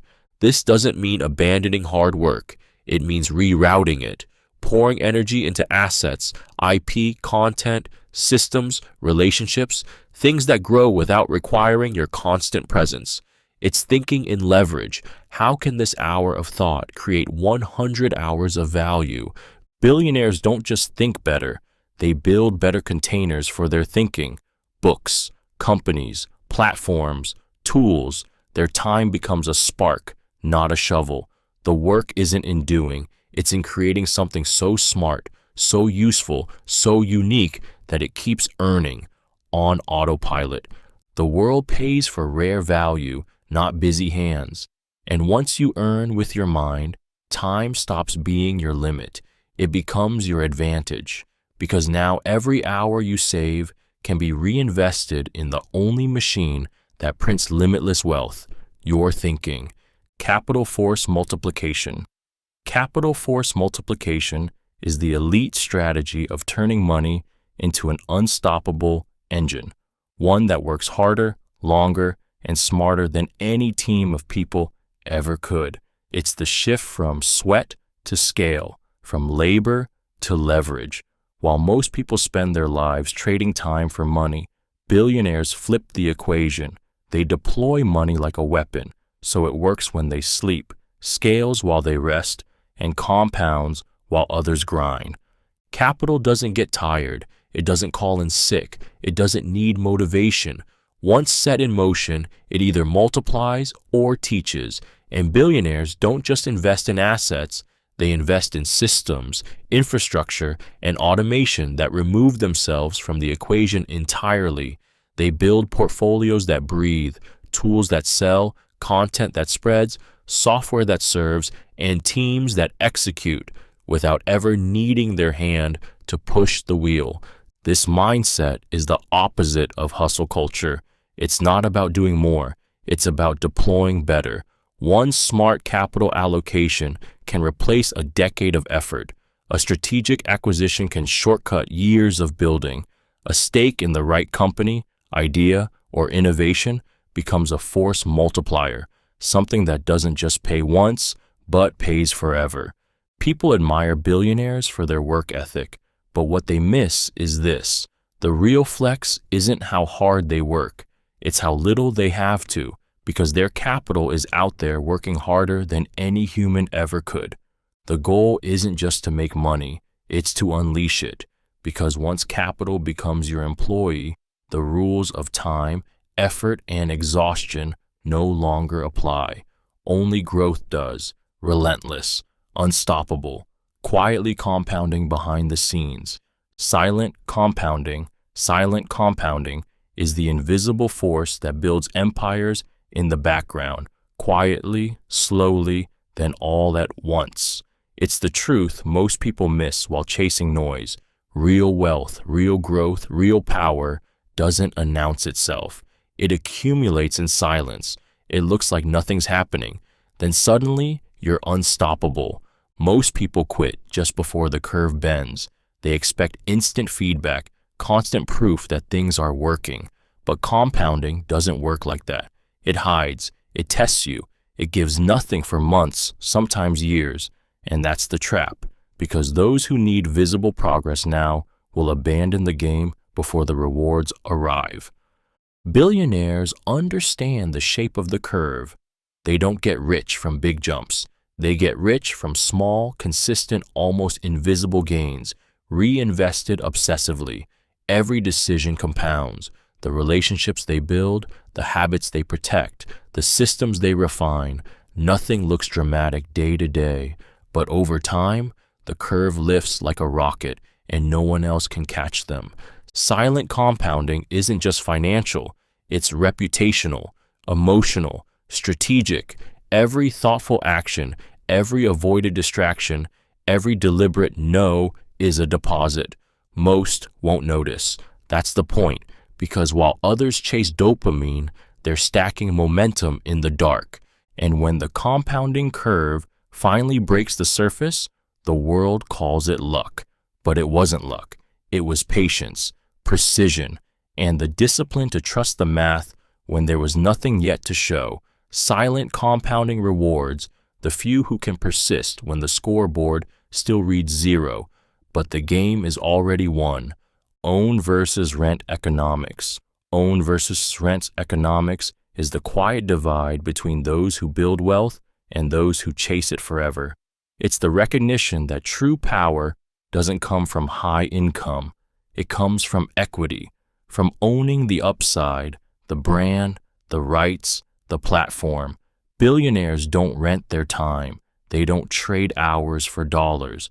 They own, and because they own, they collect. On every sale, every view, every repeat customer, every future they've already built. Renting labor is linear. You get paid once for work done once. Ownership is exponential. You do the work once, and the returns echo forever. You write the book, you earn for life. You launch the product, you get a cut of every sale. You create the brand. It prints leverage while you sleep. Most people spend their lives on the wrong side of this equation. They rent jobs, they rent credibility through credentials, they rent platforms that can be taken away with a single algorithm change. It feels safe until it isn't. Ownership, by contrast, is riskier up front. It takes longer to pay off. But when it does, the difference isn't just financial, it's freedom. Billionaires think in assets. They ask, does this build something I can keep, something I control, something that earns when I don't? They don't just work for money, they build machines that earn without them. If you're renting, you're replaceable. If you're owning, you're irreplaceable. And the fastest path to sovereignty is owning what others depend on, because the landlord always sleeps better than the tenant. First mover illusion. The first mover illusion is the seductive lie that being first means winning. It's the myth that speed alone builds empires, that showing up earliest guarantees dominance. But billionaires know better. They've seen graveyards full of pioneers who rushed in, burned cash, and built the map, only for the second wave to win. Because being early isn't the edge, being right when you move is. The world rewards precision, not haste. First movers often suffer from unclear demand, undeveloped infrastructure, and immature markets. They bleed while educating customers, absorbing failure, and solving problems for the people who will follow. It's the smart mover, not the fast one, who turns those hard lessons into leverage. Billionaires don't worship first. They worship timing. They wait like predators, silent, strategic, watching the space evolve. Then they strike with clarity, resources, and a refined execution model the first movers couldn't afford. Think Facebook after Friendster, Google after AltaVista, Apple after the first clunky MP3 players. They weren't first. They were right. The first mover illusion also infects founders and creatives who fear missing the wave. They launch too soon, before product market fit, before audience pull, before the market is ready to care. Then they burn out, or worse, validate the path for someone else to walk profitably. The truth is, the world doesn't care who was first. It cares who got it right. The winner isn't the one who steps in first. It's the one who steps in when the door is open, the lights are on, and the prize is ready to be claimed.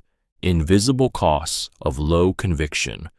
The invisible costs of low conviction are the silent killers of momentum, wealth, and clarity. You rarely see them on a balance sheet. They don't show up in analytics, but they bleed you dry, slowly, relentlessly, through hesitation, second-guessing, and half-hearted action.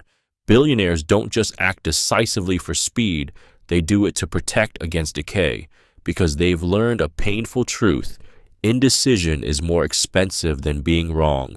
Low conviction feels safe. It hides behind overthinking, endless analysis, or waiting for more proof.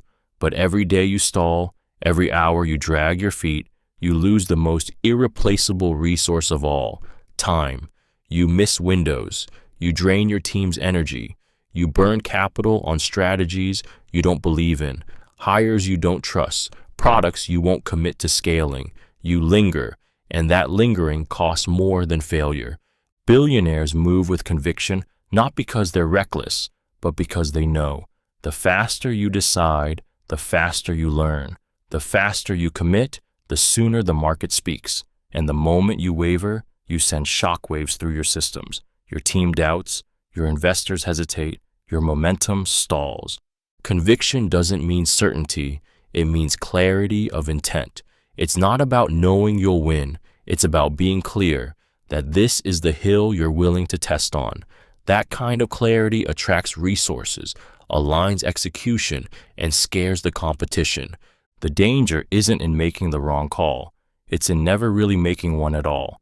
And when you tally the cost of low conviction, you'll realize the real risk was never action, it was doubt pretending to be caution. Strategic illiquidity. Strategic illiquidity is the deliberate act of protecting yourself from your own worst instincts. It's choosing to lock away your wealth, time, or options, not because you lack freedom, but because you understand its cost. Most people crave liquidity, instant access, flexibility, freedom to pivot, but billionaires know that too much freedom invites chaos. The easier it is to touch, spend, or change something, the easier it is to destroy it without realizing. Money sitting in a savings account, tempting to dip into, shares that vest over years, harder to panic sell, equity in a startup, illiquid, but it forces long-term thinking. That's the power of strategic illiquidity. It creates friction between emotion and action, and that friction saves you from decisions born in fear, ego, or boredom.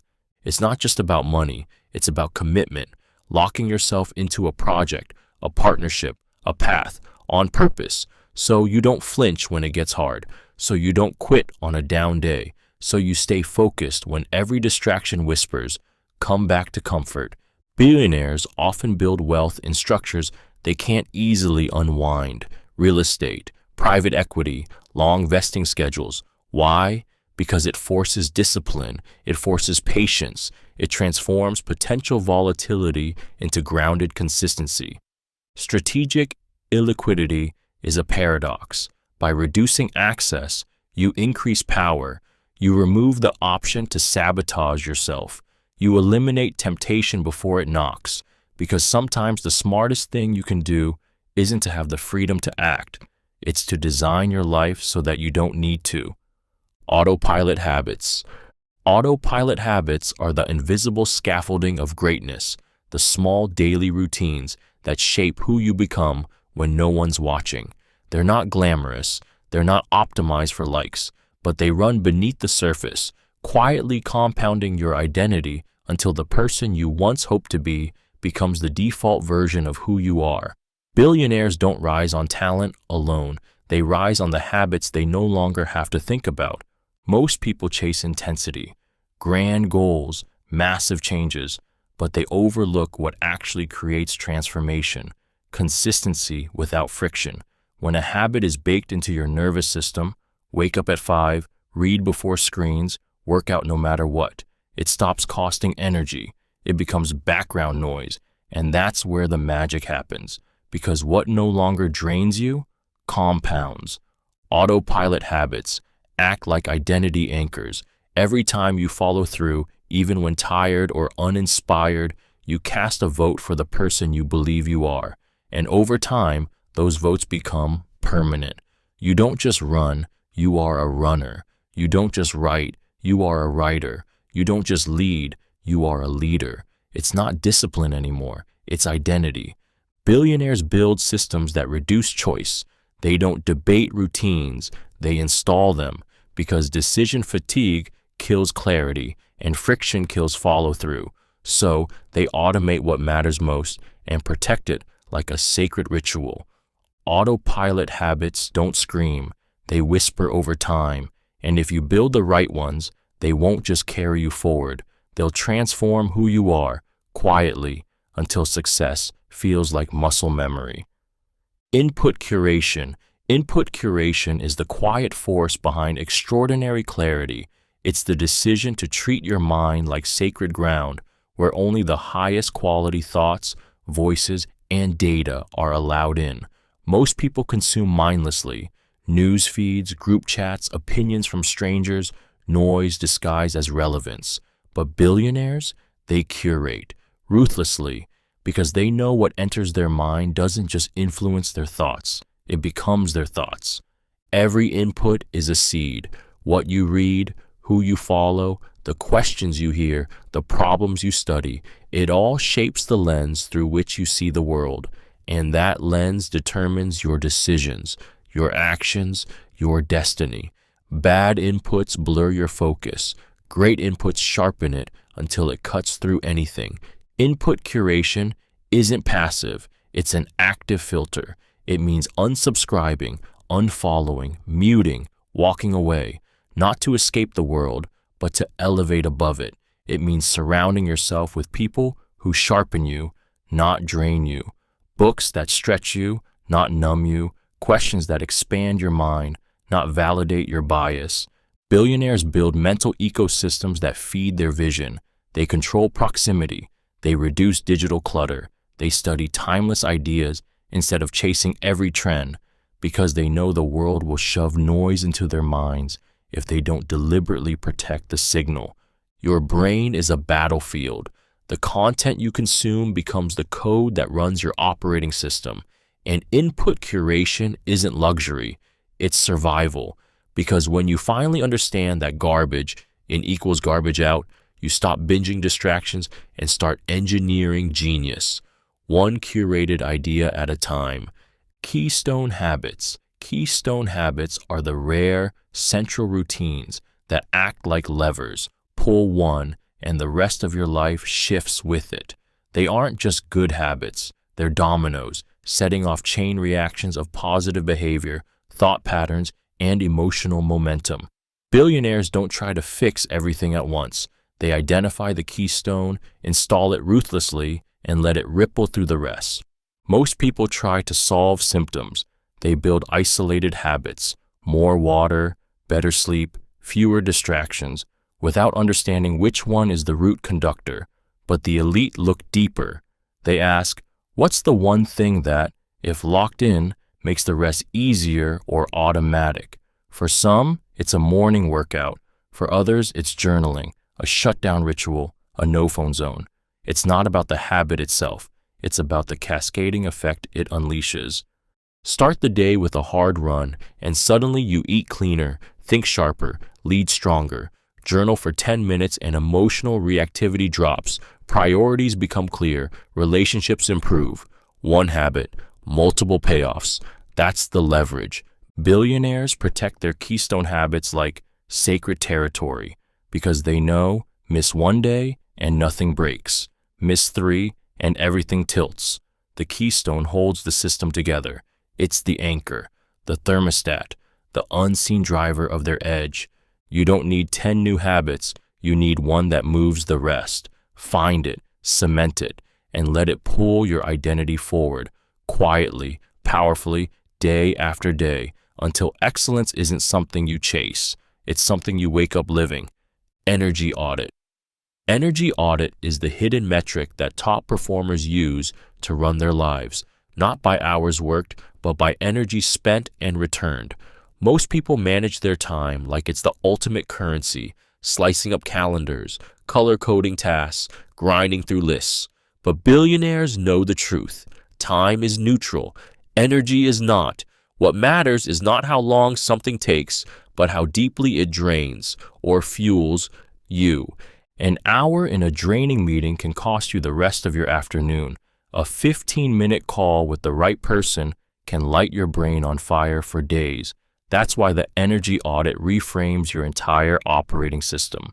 Instead of asking, do I have time for this? You ask, what will this cost me energetically and what will it give back?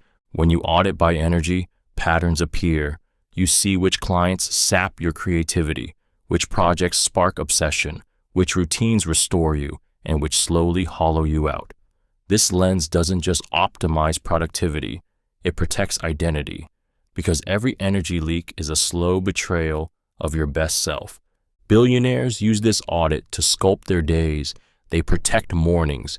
They cluster high-drain tasks. They design environments that reduce cognitive friction. They delegate not just what's slow, but what's soul-sucking, because they understand that energy is finite and momentum is fragile. Energy audit isn't about doing less. It's about choosing better.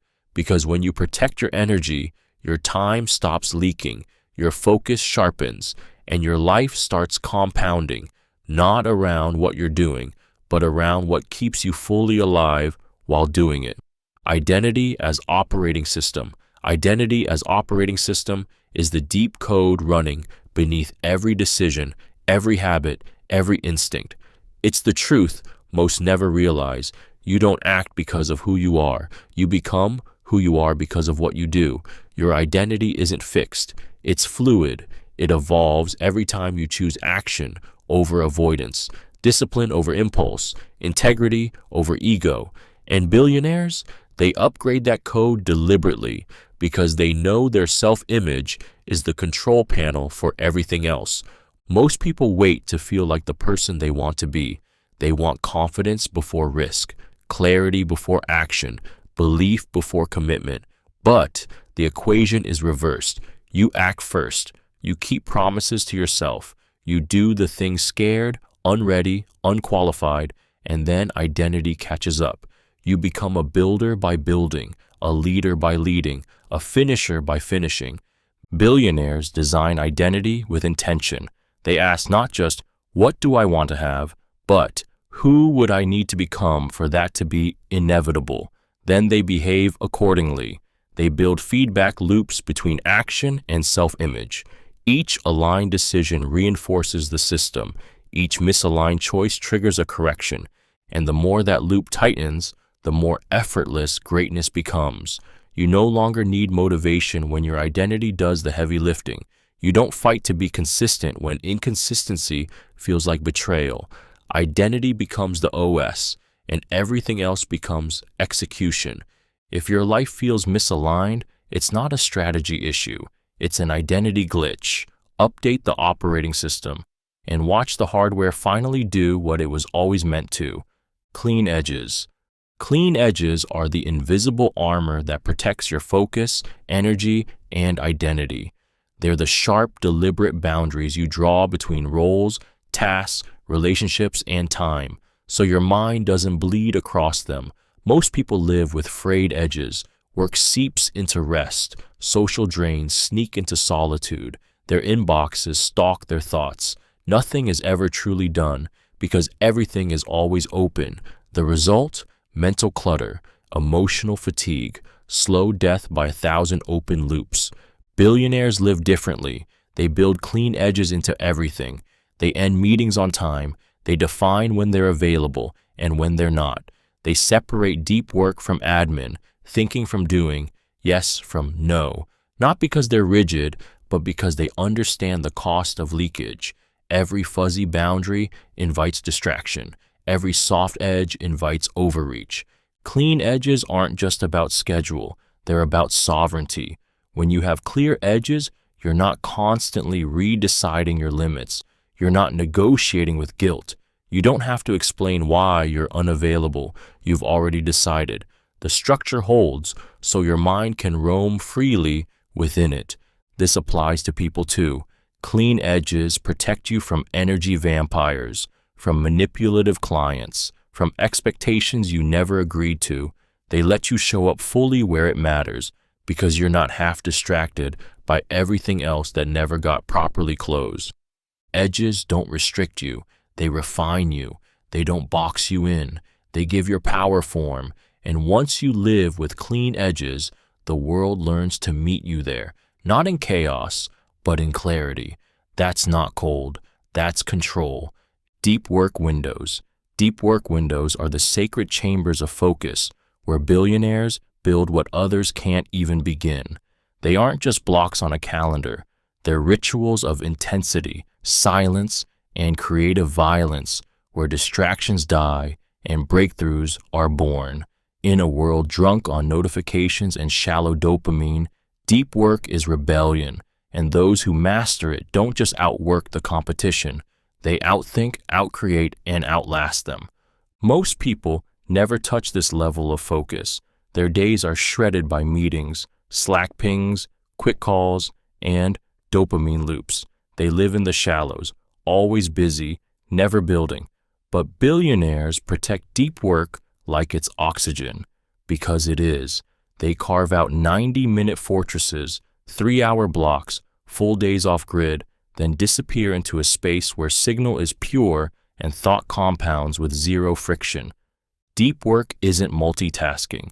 It's immersion. It's letting your mind wrestle with something hard for so long that time bends and genius sneaks in, whether it's writing a memo, designing a product, or strategizing a pivot. When you're in the window, nothing else exists. No phone, no inbox, no small talk, just force meeting intention. And it's not just about output. Deep work windows shape your identity. Each one is a quiet declaration. I don't play by the world's rules. I make my own. That focus becomes a signature.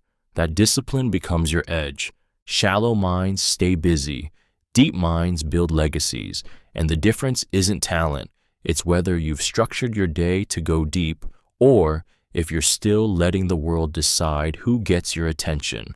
Second brain externalization. Second brain externalization is the quiet superpower of elite thinkers, offloading memory, tasks, and knowledge into systems so your mind stays clear and creative. Most people carry their entire life in their head. Ideas, to-dos, half-finished thoughts, forgotten promises. It's a constant hum of cognitive noise. But billionaires, they build external minds, not to think less, but to think better. Your brain wasn't built to store, it was built to solve. Yet we use it like a filing cabinet, crammed with passwords, random facts, meetings, and loops we never close. This mental clutter doesn't just exhaust you, it steals your genius. Because creativity doesn't bloom in chaos. It needs space, silence, clean air. A second brain, your notes, dashboards, trackers, wikis, task managers, isn't a luxury. It's an extension of your cognition, a place where thoughts live safely so they don't decay, a system where your past thinking fuels your future insight. Billionaires capture what matters immediately, organize it effortlessly, and retrieve it instantly. They don't rely on memory. They design for mental leverage. This isn't about being more organized. It's about freeing up bandwidth so you can think at your highest level. Strategy instead of logistics. Vision instead of remembering what to buy at the store. It's building a brain outside your body that never forgets, never sleeps, and never loses an idea that could change everything. Because the truth is, your mind is sacred ground. And when you clear the noise, document the gold, and externalize the load, what's left behind is pure signal, the real you, the builder, the genius, the creator, uncluttered, unstoppable. Reflection cadence. Reflection cadence is the rhythm of clarity that billionaires install into their lives, not as a luxury but as a non-negotiable system for growth. It's the ritual of stepping out of the noise, pausing the sprint, and asking, what's working, what's breaking, what needs to change right now. While others burn out chasing speed, the elite create space to think, to course correct, to sharpen their edge before it dulls. Most people live reactively, chasing fires, high on urgency, blind to drift. They measure days by how full their calendar was, not whether their direction is still true. But billionaires move differently. They build reflection into their operating system, weekly check-ins to spot friction, monthly audits to assess progress, quarterly pauses to zoom out, realign, and reset the trajectory. Reflection isn't indulgence, it's calibration. It's where you catch hidden patterns, creeping stress, energy leaks, shallow goals masquerading as ambition. It's where you reclaim your time, eliminate noise, and double down on the 10% that drives 90% of your results. Without it, you drift. With it, you dominate. Intentionally, repeatedly.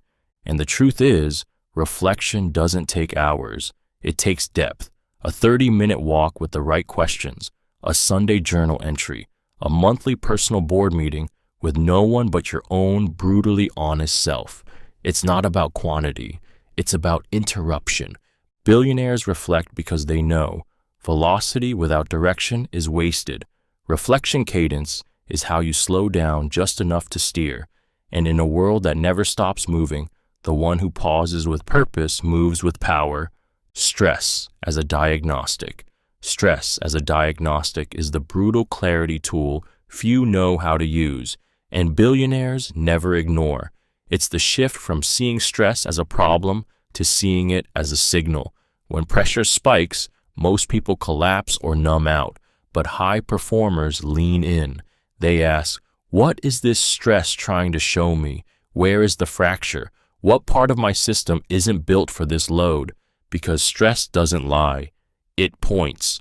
Stress reveals where your process is fragile, where your boundaries are soft, where your strategy lacks depth. It shows up when your team depends too much on you, when your finances are stretched too thin, when your calendar reflects other people's priorities.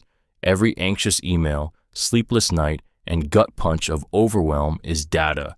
It's feedback, and billionaires treat it that way, not as something to avoid, but something to investigate. When something breaks under pressure, it was never solid to begin with. The stress didn't cause the failure. It exposed it. That's why stress isn't the enemy. It's the MRI. It tells you where to reinforce, delegate, rethink, or delete. It doesn't whisper. It screams. The question is whether you'll listen. The most powerful people don't have less stress. They have cleaner stress. Their systems absorb pressure because they've rebuilt the weak points, not once, continuously. And that's what makes them unshakable. Because once you stop treating stress as personal and start using it as a blueprint, you stop chasing relief and start building something that doesn't need to break next time. Talent aggregation. Talent aggregation is the invisible magnetism that the ultra-successful engineer into their lives, businesses, and reputations, not by chasing people, but by becoming the kind of gravity that pulls extraordinary talent into orbit. Billionaires don't just build teams, they build ecosystems that attract brilliance, not by accident, by design. Most people focus on hiring as a task. Find a resume, fill a role, plug a gap. But talent aggregation is bigger. It's about creating a field, a vision that inspires, a culture that signals excellence, a track record that whispers, if you're world class, you want to be here. This isn't recruiting, it's curation, and the curation starts with you. The smartest people don't want just a paycheck. They want to build something that matters. They want to learn, grow, contribute to something rare.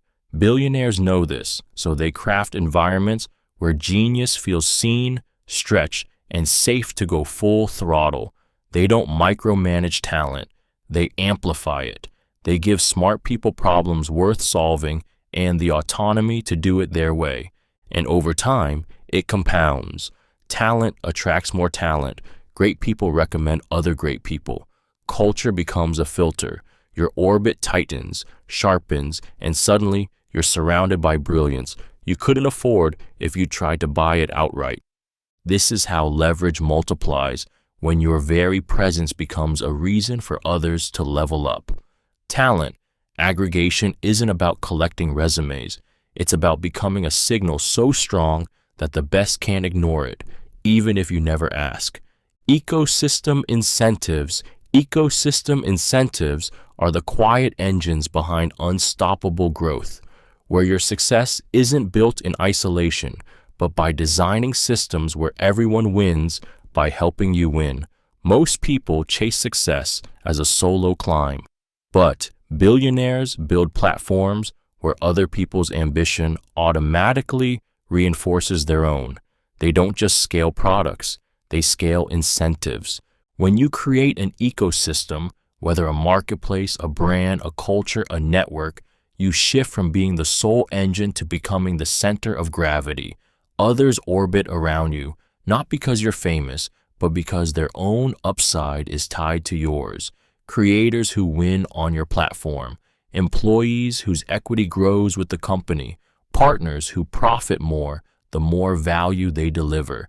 That's not delegation, it's alignment. And once the incentives are right, the system becomes self-reinforcing. People recruit for you, build for you, defend you, not out of loyalty, but because it's in their own best interest. The same way Shopify helped millions of stores thrive and grew with every transaction, the same way influencers grow Instagram while chasing likes, the same way communities drive crypto tokens forward, not out of faith, but skin in the game. Billionaires obsess over these structures. They ask, how do I design this so others are motivated to scale it for me? Because when your growth depends only on your own effort, it's linear. But when you align your incentives with the people around you, growth becomes exponential and resilient. Ecosystem incentives aren't just strategy, they're leverage. And when built right, you no longer push the system pushes you. 0 to 1 signaling. 0 to 1 signaling is the subtle art of broadcasting excellence before size, revenue, or traction exist. It's the ability to whisper, "This is going to matter," and have people believe you, follow you, fund you, or join you long before the numbers say they should. Billionaires understand this instinctively. First impressions don't wait for scale, they're made in signal. Most people think credibility comes after success, after the big raise, the viral launch, the hockey stick growth. But the elite know better. They design signals into the earliest touch points, the name, the deck, the first email, the way they speak about the problem, the precision in the prototype. Everything communicates. This is not amateur hour. 0 to 1 signaling is about showing quality in the micro, because if someone can't afford to miss the details before you've made it, they're likely obsessing over the right things after. Talent notices, investors notice, partners feel it, the alignment, the obsession, the clarity. It all signals scale before scale shows up. Billionaires use this to attract early leverage, the right co-founder, the right press, the right customer. They win before the scoreboard because they know how to make the room lean in. And they know that in a world full of noise, early clarity becomes early trust. And trust creates the unfair advantage of momentum. You don't need 1 million users to be taken seriously. You need signal, strong, clean, undeniable, because when you craft that 0 to 1 moment with precision, the world doesn't just notice, it bets on you. Unfair game design. Unfair game design is the billionaire's blueprint for building systems so rigged in their favor, even if the world copies them, they still win. It's not about hiding secrets. It's about structuring advantage so deeply into the DNA of your work that replication doesn't threaten, it amplifies. Most people try to outcompete. Billionaires outstructure. They don't just play harder, they redesign the board.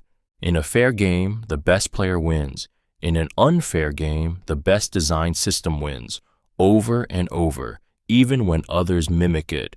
That's why top performers build moats you can't screenshot.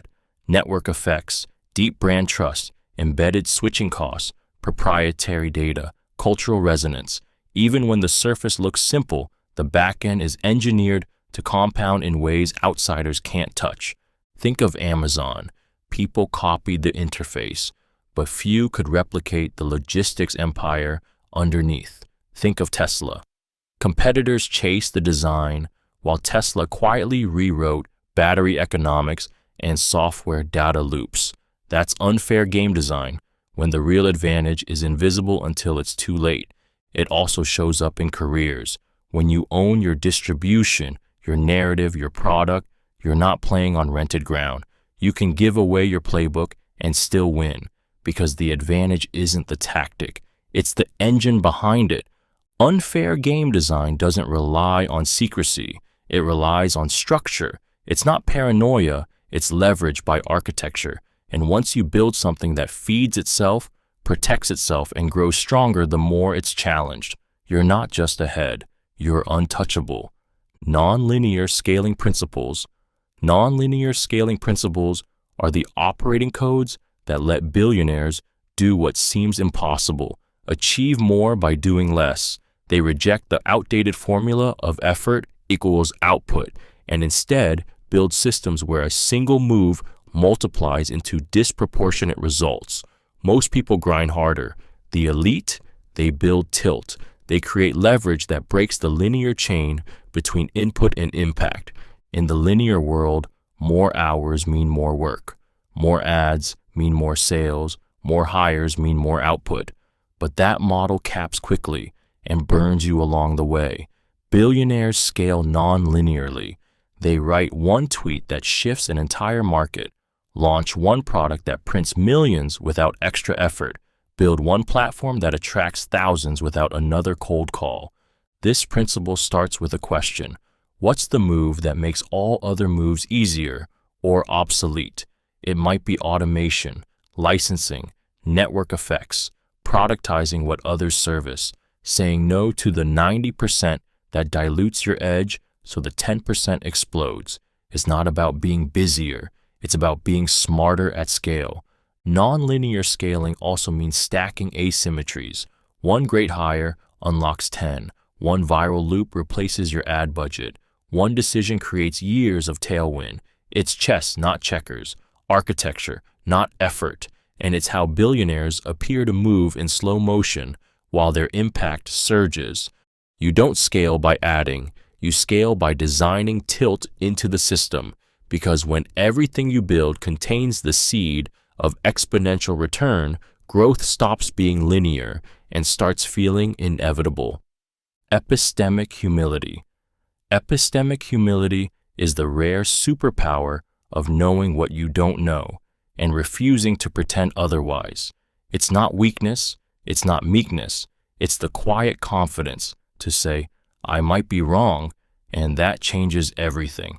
In a world obsessed with certainty, billionaires rise by mastering doubt, not to be indecisive, but to build truth on bedrock, not assumption. Most people cling to being right. Their identity is welded to their beliefs, so every challenge feels like a personal attack.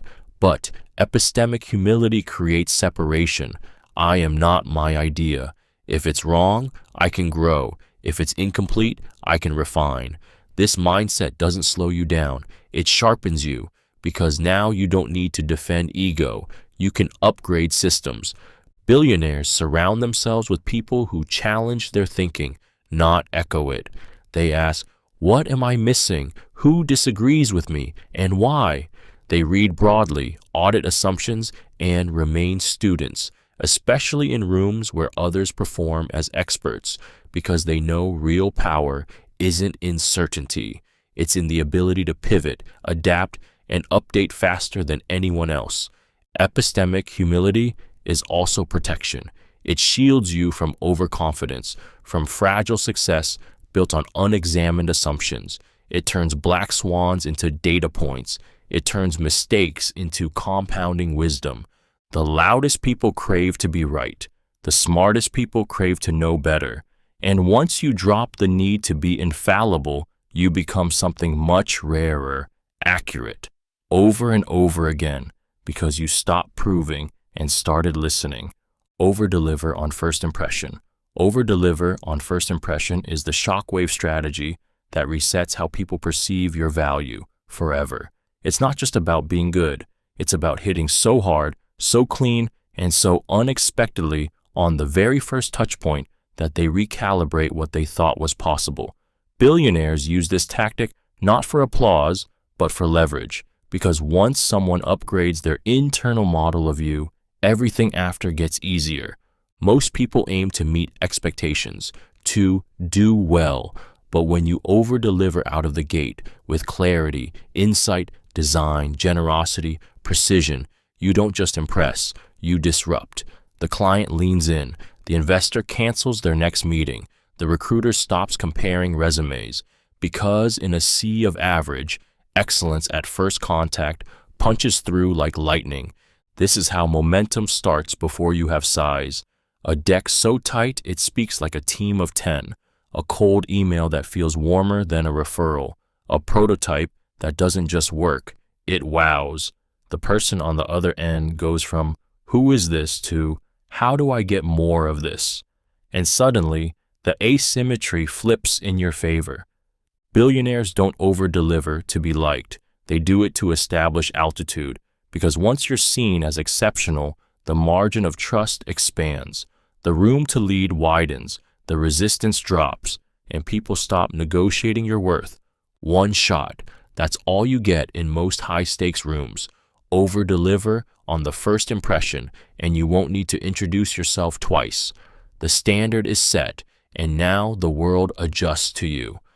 Founder-led bias. Founder-led bias is the deeply human instinct to trust the builder over the manager, the creator over the caretaker. It's the psychological edge that makes people lean in when they know the person speaking actually owns the risk. Billionaires understand this bias not as a flaw in the system, but as an advantage to design around. Because in a world flooded with polished PR and corporate layers, people crave authentic stakes. When the founder speaks, customers listen differently, investors lean closer, teams work harder, not because the founder always knows more, but because they're the ones who bled for it. Their name is etched into the DNA of the product. Their wins feel earned, their failures feel forgivable. They're inside the story, not reading from a script. This is why founder-led brands outperform.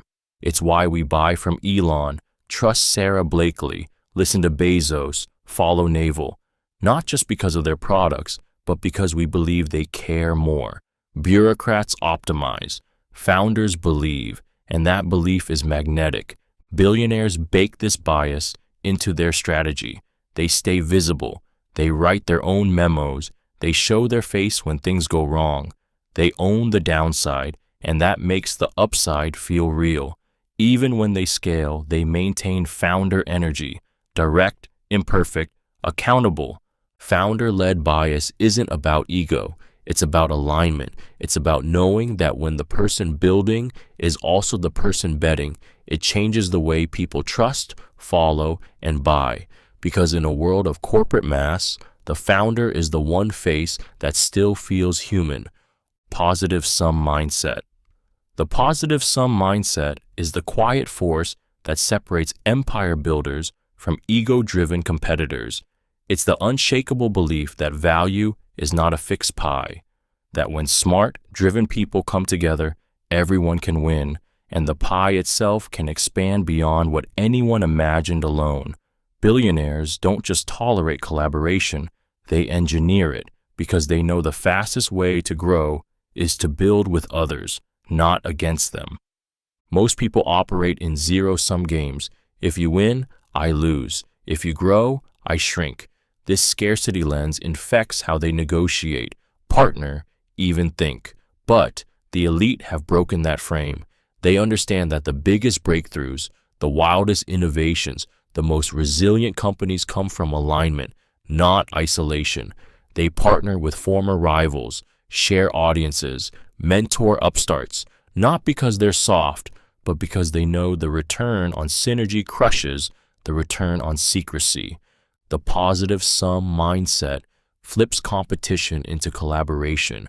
It says, what if we pooled our strengths? What if your win helped me grow? It's why billionaires fund their friends' companies, why they co-create, why they seek out people who are smarter, faster, sharper, and lift them up instead of locking them out. This mindset doesn't make you naive. It makes you unreasonably effective, because when you're not obsessed with taking from others, your energy is free to build things no one saw coming. And when you become the person who grows the pie, you're not just invited to every table, you own the damn bakery. Inverse ego strategy. The inverse ego strategy is the subtle art of stepping back so you can leap forward. It's the decision to let others take credit, not because you lack ambition, but because you understand power. Most people cling to recognition like oxygen. They want the spotlight, the applause, the headline. But billionaires, they give it away, strategically, intentionally, because they know that credit can be traded for leverage. When you let someone else win publicly, they become invested privately. Their name is on it now. Their ego is entangled. Their success becomes tied to your engine. This is how you build allies who fight for you without being asked, because you gave them room to own something that mattered. Inverse ego isn't self-erasure. It's delayed gravity. You let others shine in the short term so that your influence can compound quietly. Over time, everyone important knows who really pulled the strings. The room may not clap, but the right doors swing open. This strategy builds loyalty, not just alliances. When people feel like they won because of you, not against you, they stick. They refer you, defend you, pull you into bigger games. Billionaires use this like a silent lever, building empires from behind the curtain while others soak in the credit. Inverse ego strategy is the opposite of weakness. It's restraint as dominance. It's choosing to be underestimated, invisible, unthreatening until the time is right. Because when you stop needing credit, you start collecting something far more valuable: control. Pattern interrupts. Pattern interrupts are the jolt that shakes the brain awake. Deliberate breaks in rhythm designed to disrupt autopilot and spark original thought. Most people move through life trapped in loops. Same morning, same meetings, same reactions, same solutions. The brain loves patterns because they conserve energy. But billionaires, they interrupt them, not for chaos, but for clarity. Creativity doesn't come from comfort zones. It comes from collision. And a pattern interrupt forces that collision. A sudden change in environment. A shocking question in a room full of yes men. A meeting held without phones. A product built in a weekend with no slides, no pitch, just instinct. It doesn't matter how polished it is. It matters that it's different enough to break inertia. When the brain is surprised, it wakes up. It stops running scripts and starts paying attention. And in that moment, brief, disorienting, powerful, new ideas slip through. Connections form. Insight strikes. Because the mental rut has been shattered, even for a second. Billionaires design these moments on purpose. They don't wait for breakthroughs. They engineer them. Through travel, through silence, through absurd questions, through confrontation. They create mental friction because they know it sharpens the blade. Pattern interrupts aren't always comfortable. That's the point. They force truth into the open. They dissolve stale thinking. They break through the trance of, this is how it's always been. And once the spell is broken, even briefly, what follows isn't just new. It's alive, wild, unfiltered, and often exactly what was missing. Negative space thinking. Negative space thinking is the high-level mental shift that flips attention from what's visible to what's absent, from the lines to the gaps between them. It's the art of noticing what's not being said, what's not built yet, what customers don't have, and what the market isn't offering. Billionaires use this lens not to admire what exists, but to spot the white space, the invisible opportunities hiding in plain sight. Most people focus on what's already there. They optimize existing features, compete with what's obvious, and tweak what's already been done. But the elite, they scan for voids. They listen for silence. They watch the patterns, then ask, where is the blind spot? What is everyone overlooking? Negative space thinking is how the most disruptive ideas are born. It's how Uber noticed that the problem wasn't cars, it was friction. It's how Airbnb realized the hotels weren't full, but people's homes were empty. It's how creators explode by making what no one thought to make, but everyone instantly feels they've needed. This way of thinking rewires how you see. In conversations, you tune into what's not being said. In data, you search for the missing variable. In design, you notice the space, the stillness, the simplicity others were too busy to notice. And once you spot the negative space, you don't just create, you define.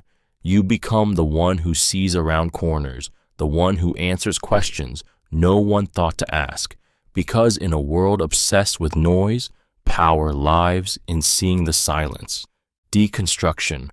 Deconstruction is the mental scalpel that billionaires use to slice through complexity and get to the truth. It's the ability to break any system, idea, product, or problem down into its most atomic components, so you can understand it, master it, and rebuild it with precision. While others get overwhelmed by the big picture, the elite zoom in. They take it apart, molecule by molecule, until there's nothing left but clarity. Most people interact with the surface. They see the finished product, the polished brand, the glossy pitch. But billionaires don't trust the surface. They dissect it. They ask, what is this actually made of? What are the pieces? What is essential? And what is noise? They strip a business down to revenue drivers, a speech down to key beliefs, a complex negotiation down to 3 core levers.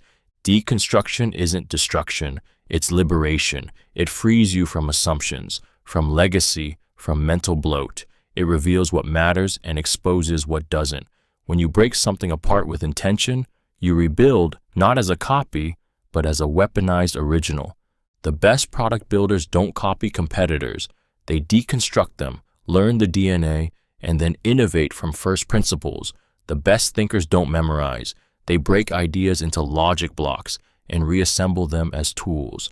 Deconstruction turns overwhelm into ownership. Once you train your mind to break things down, nothing feels intimidating. Nothing feels too big. You stop guessing. You start engineering. Because when you understand the parts, you control the whole. And from there, you can build anything.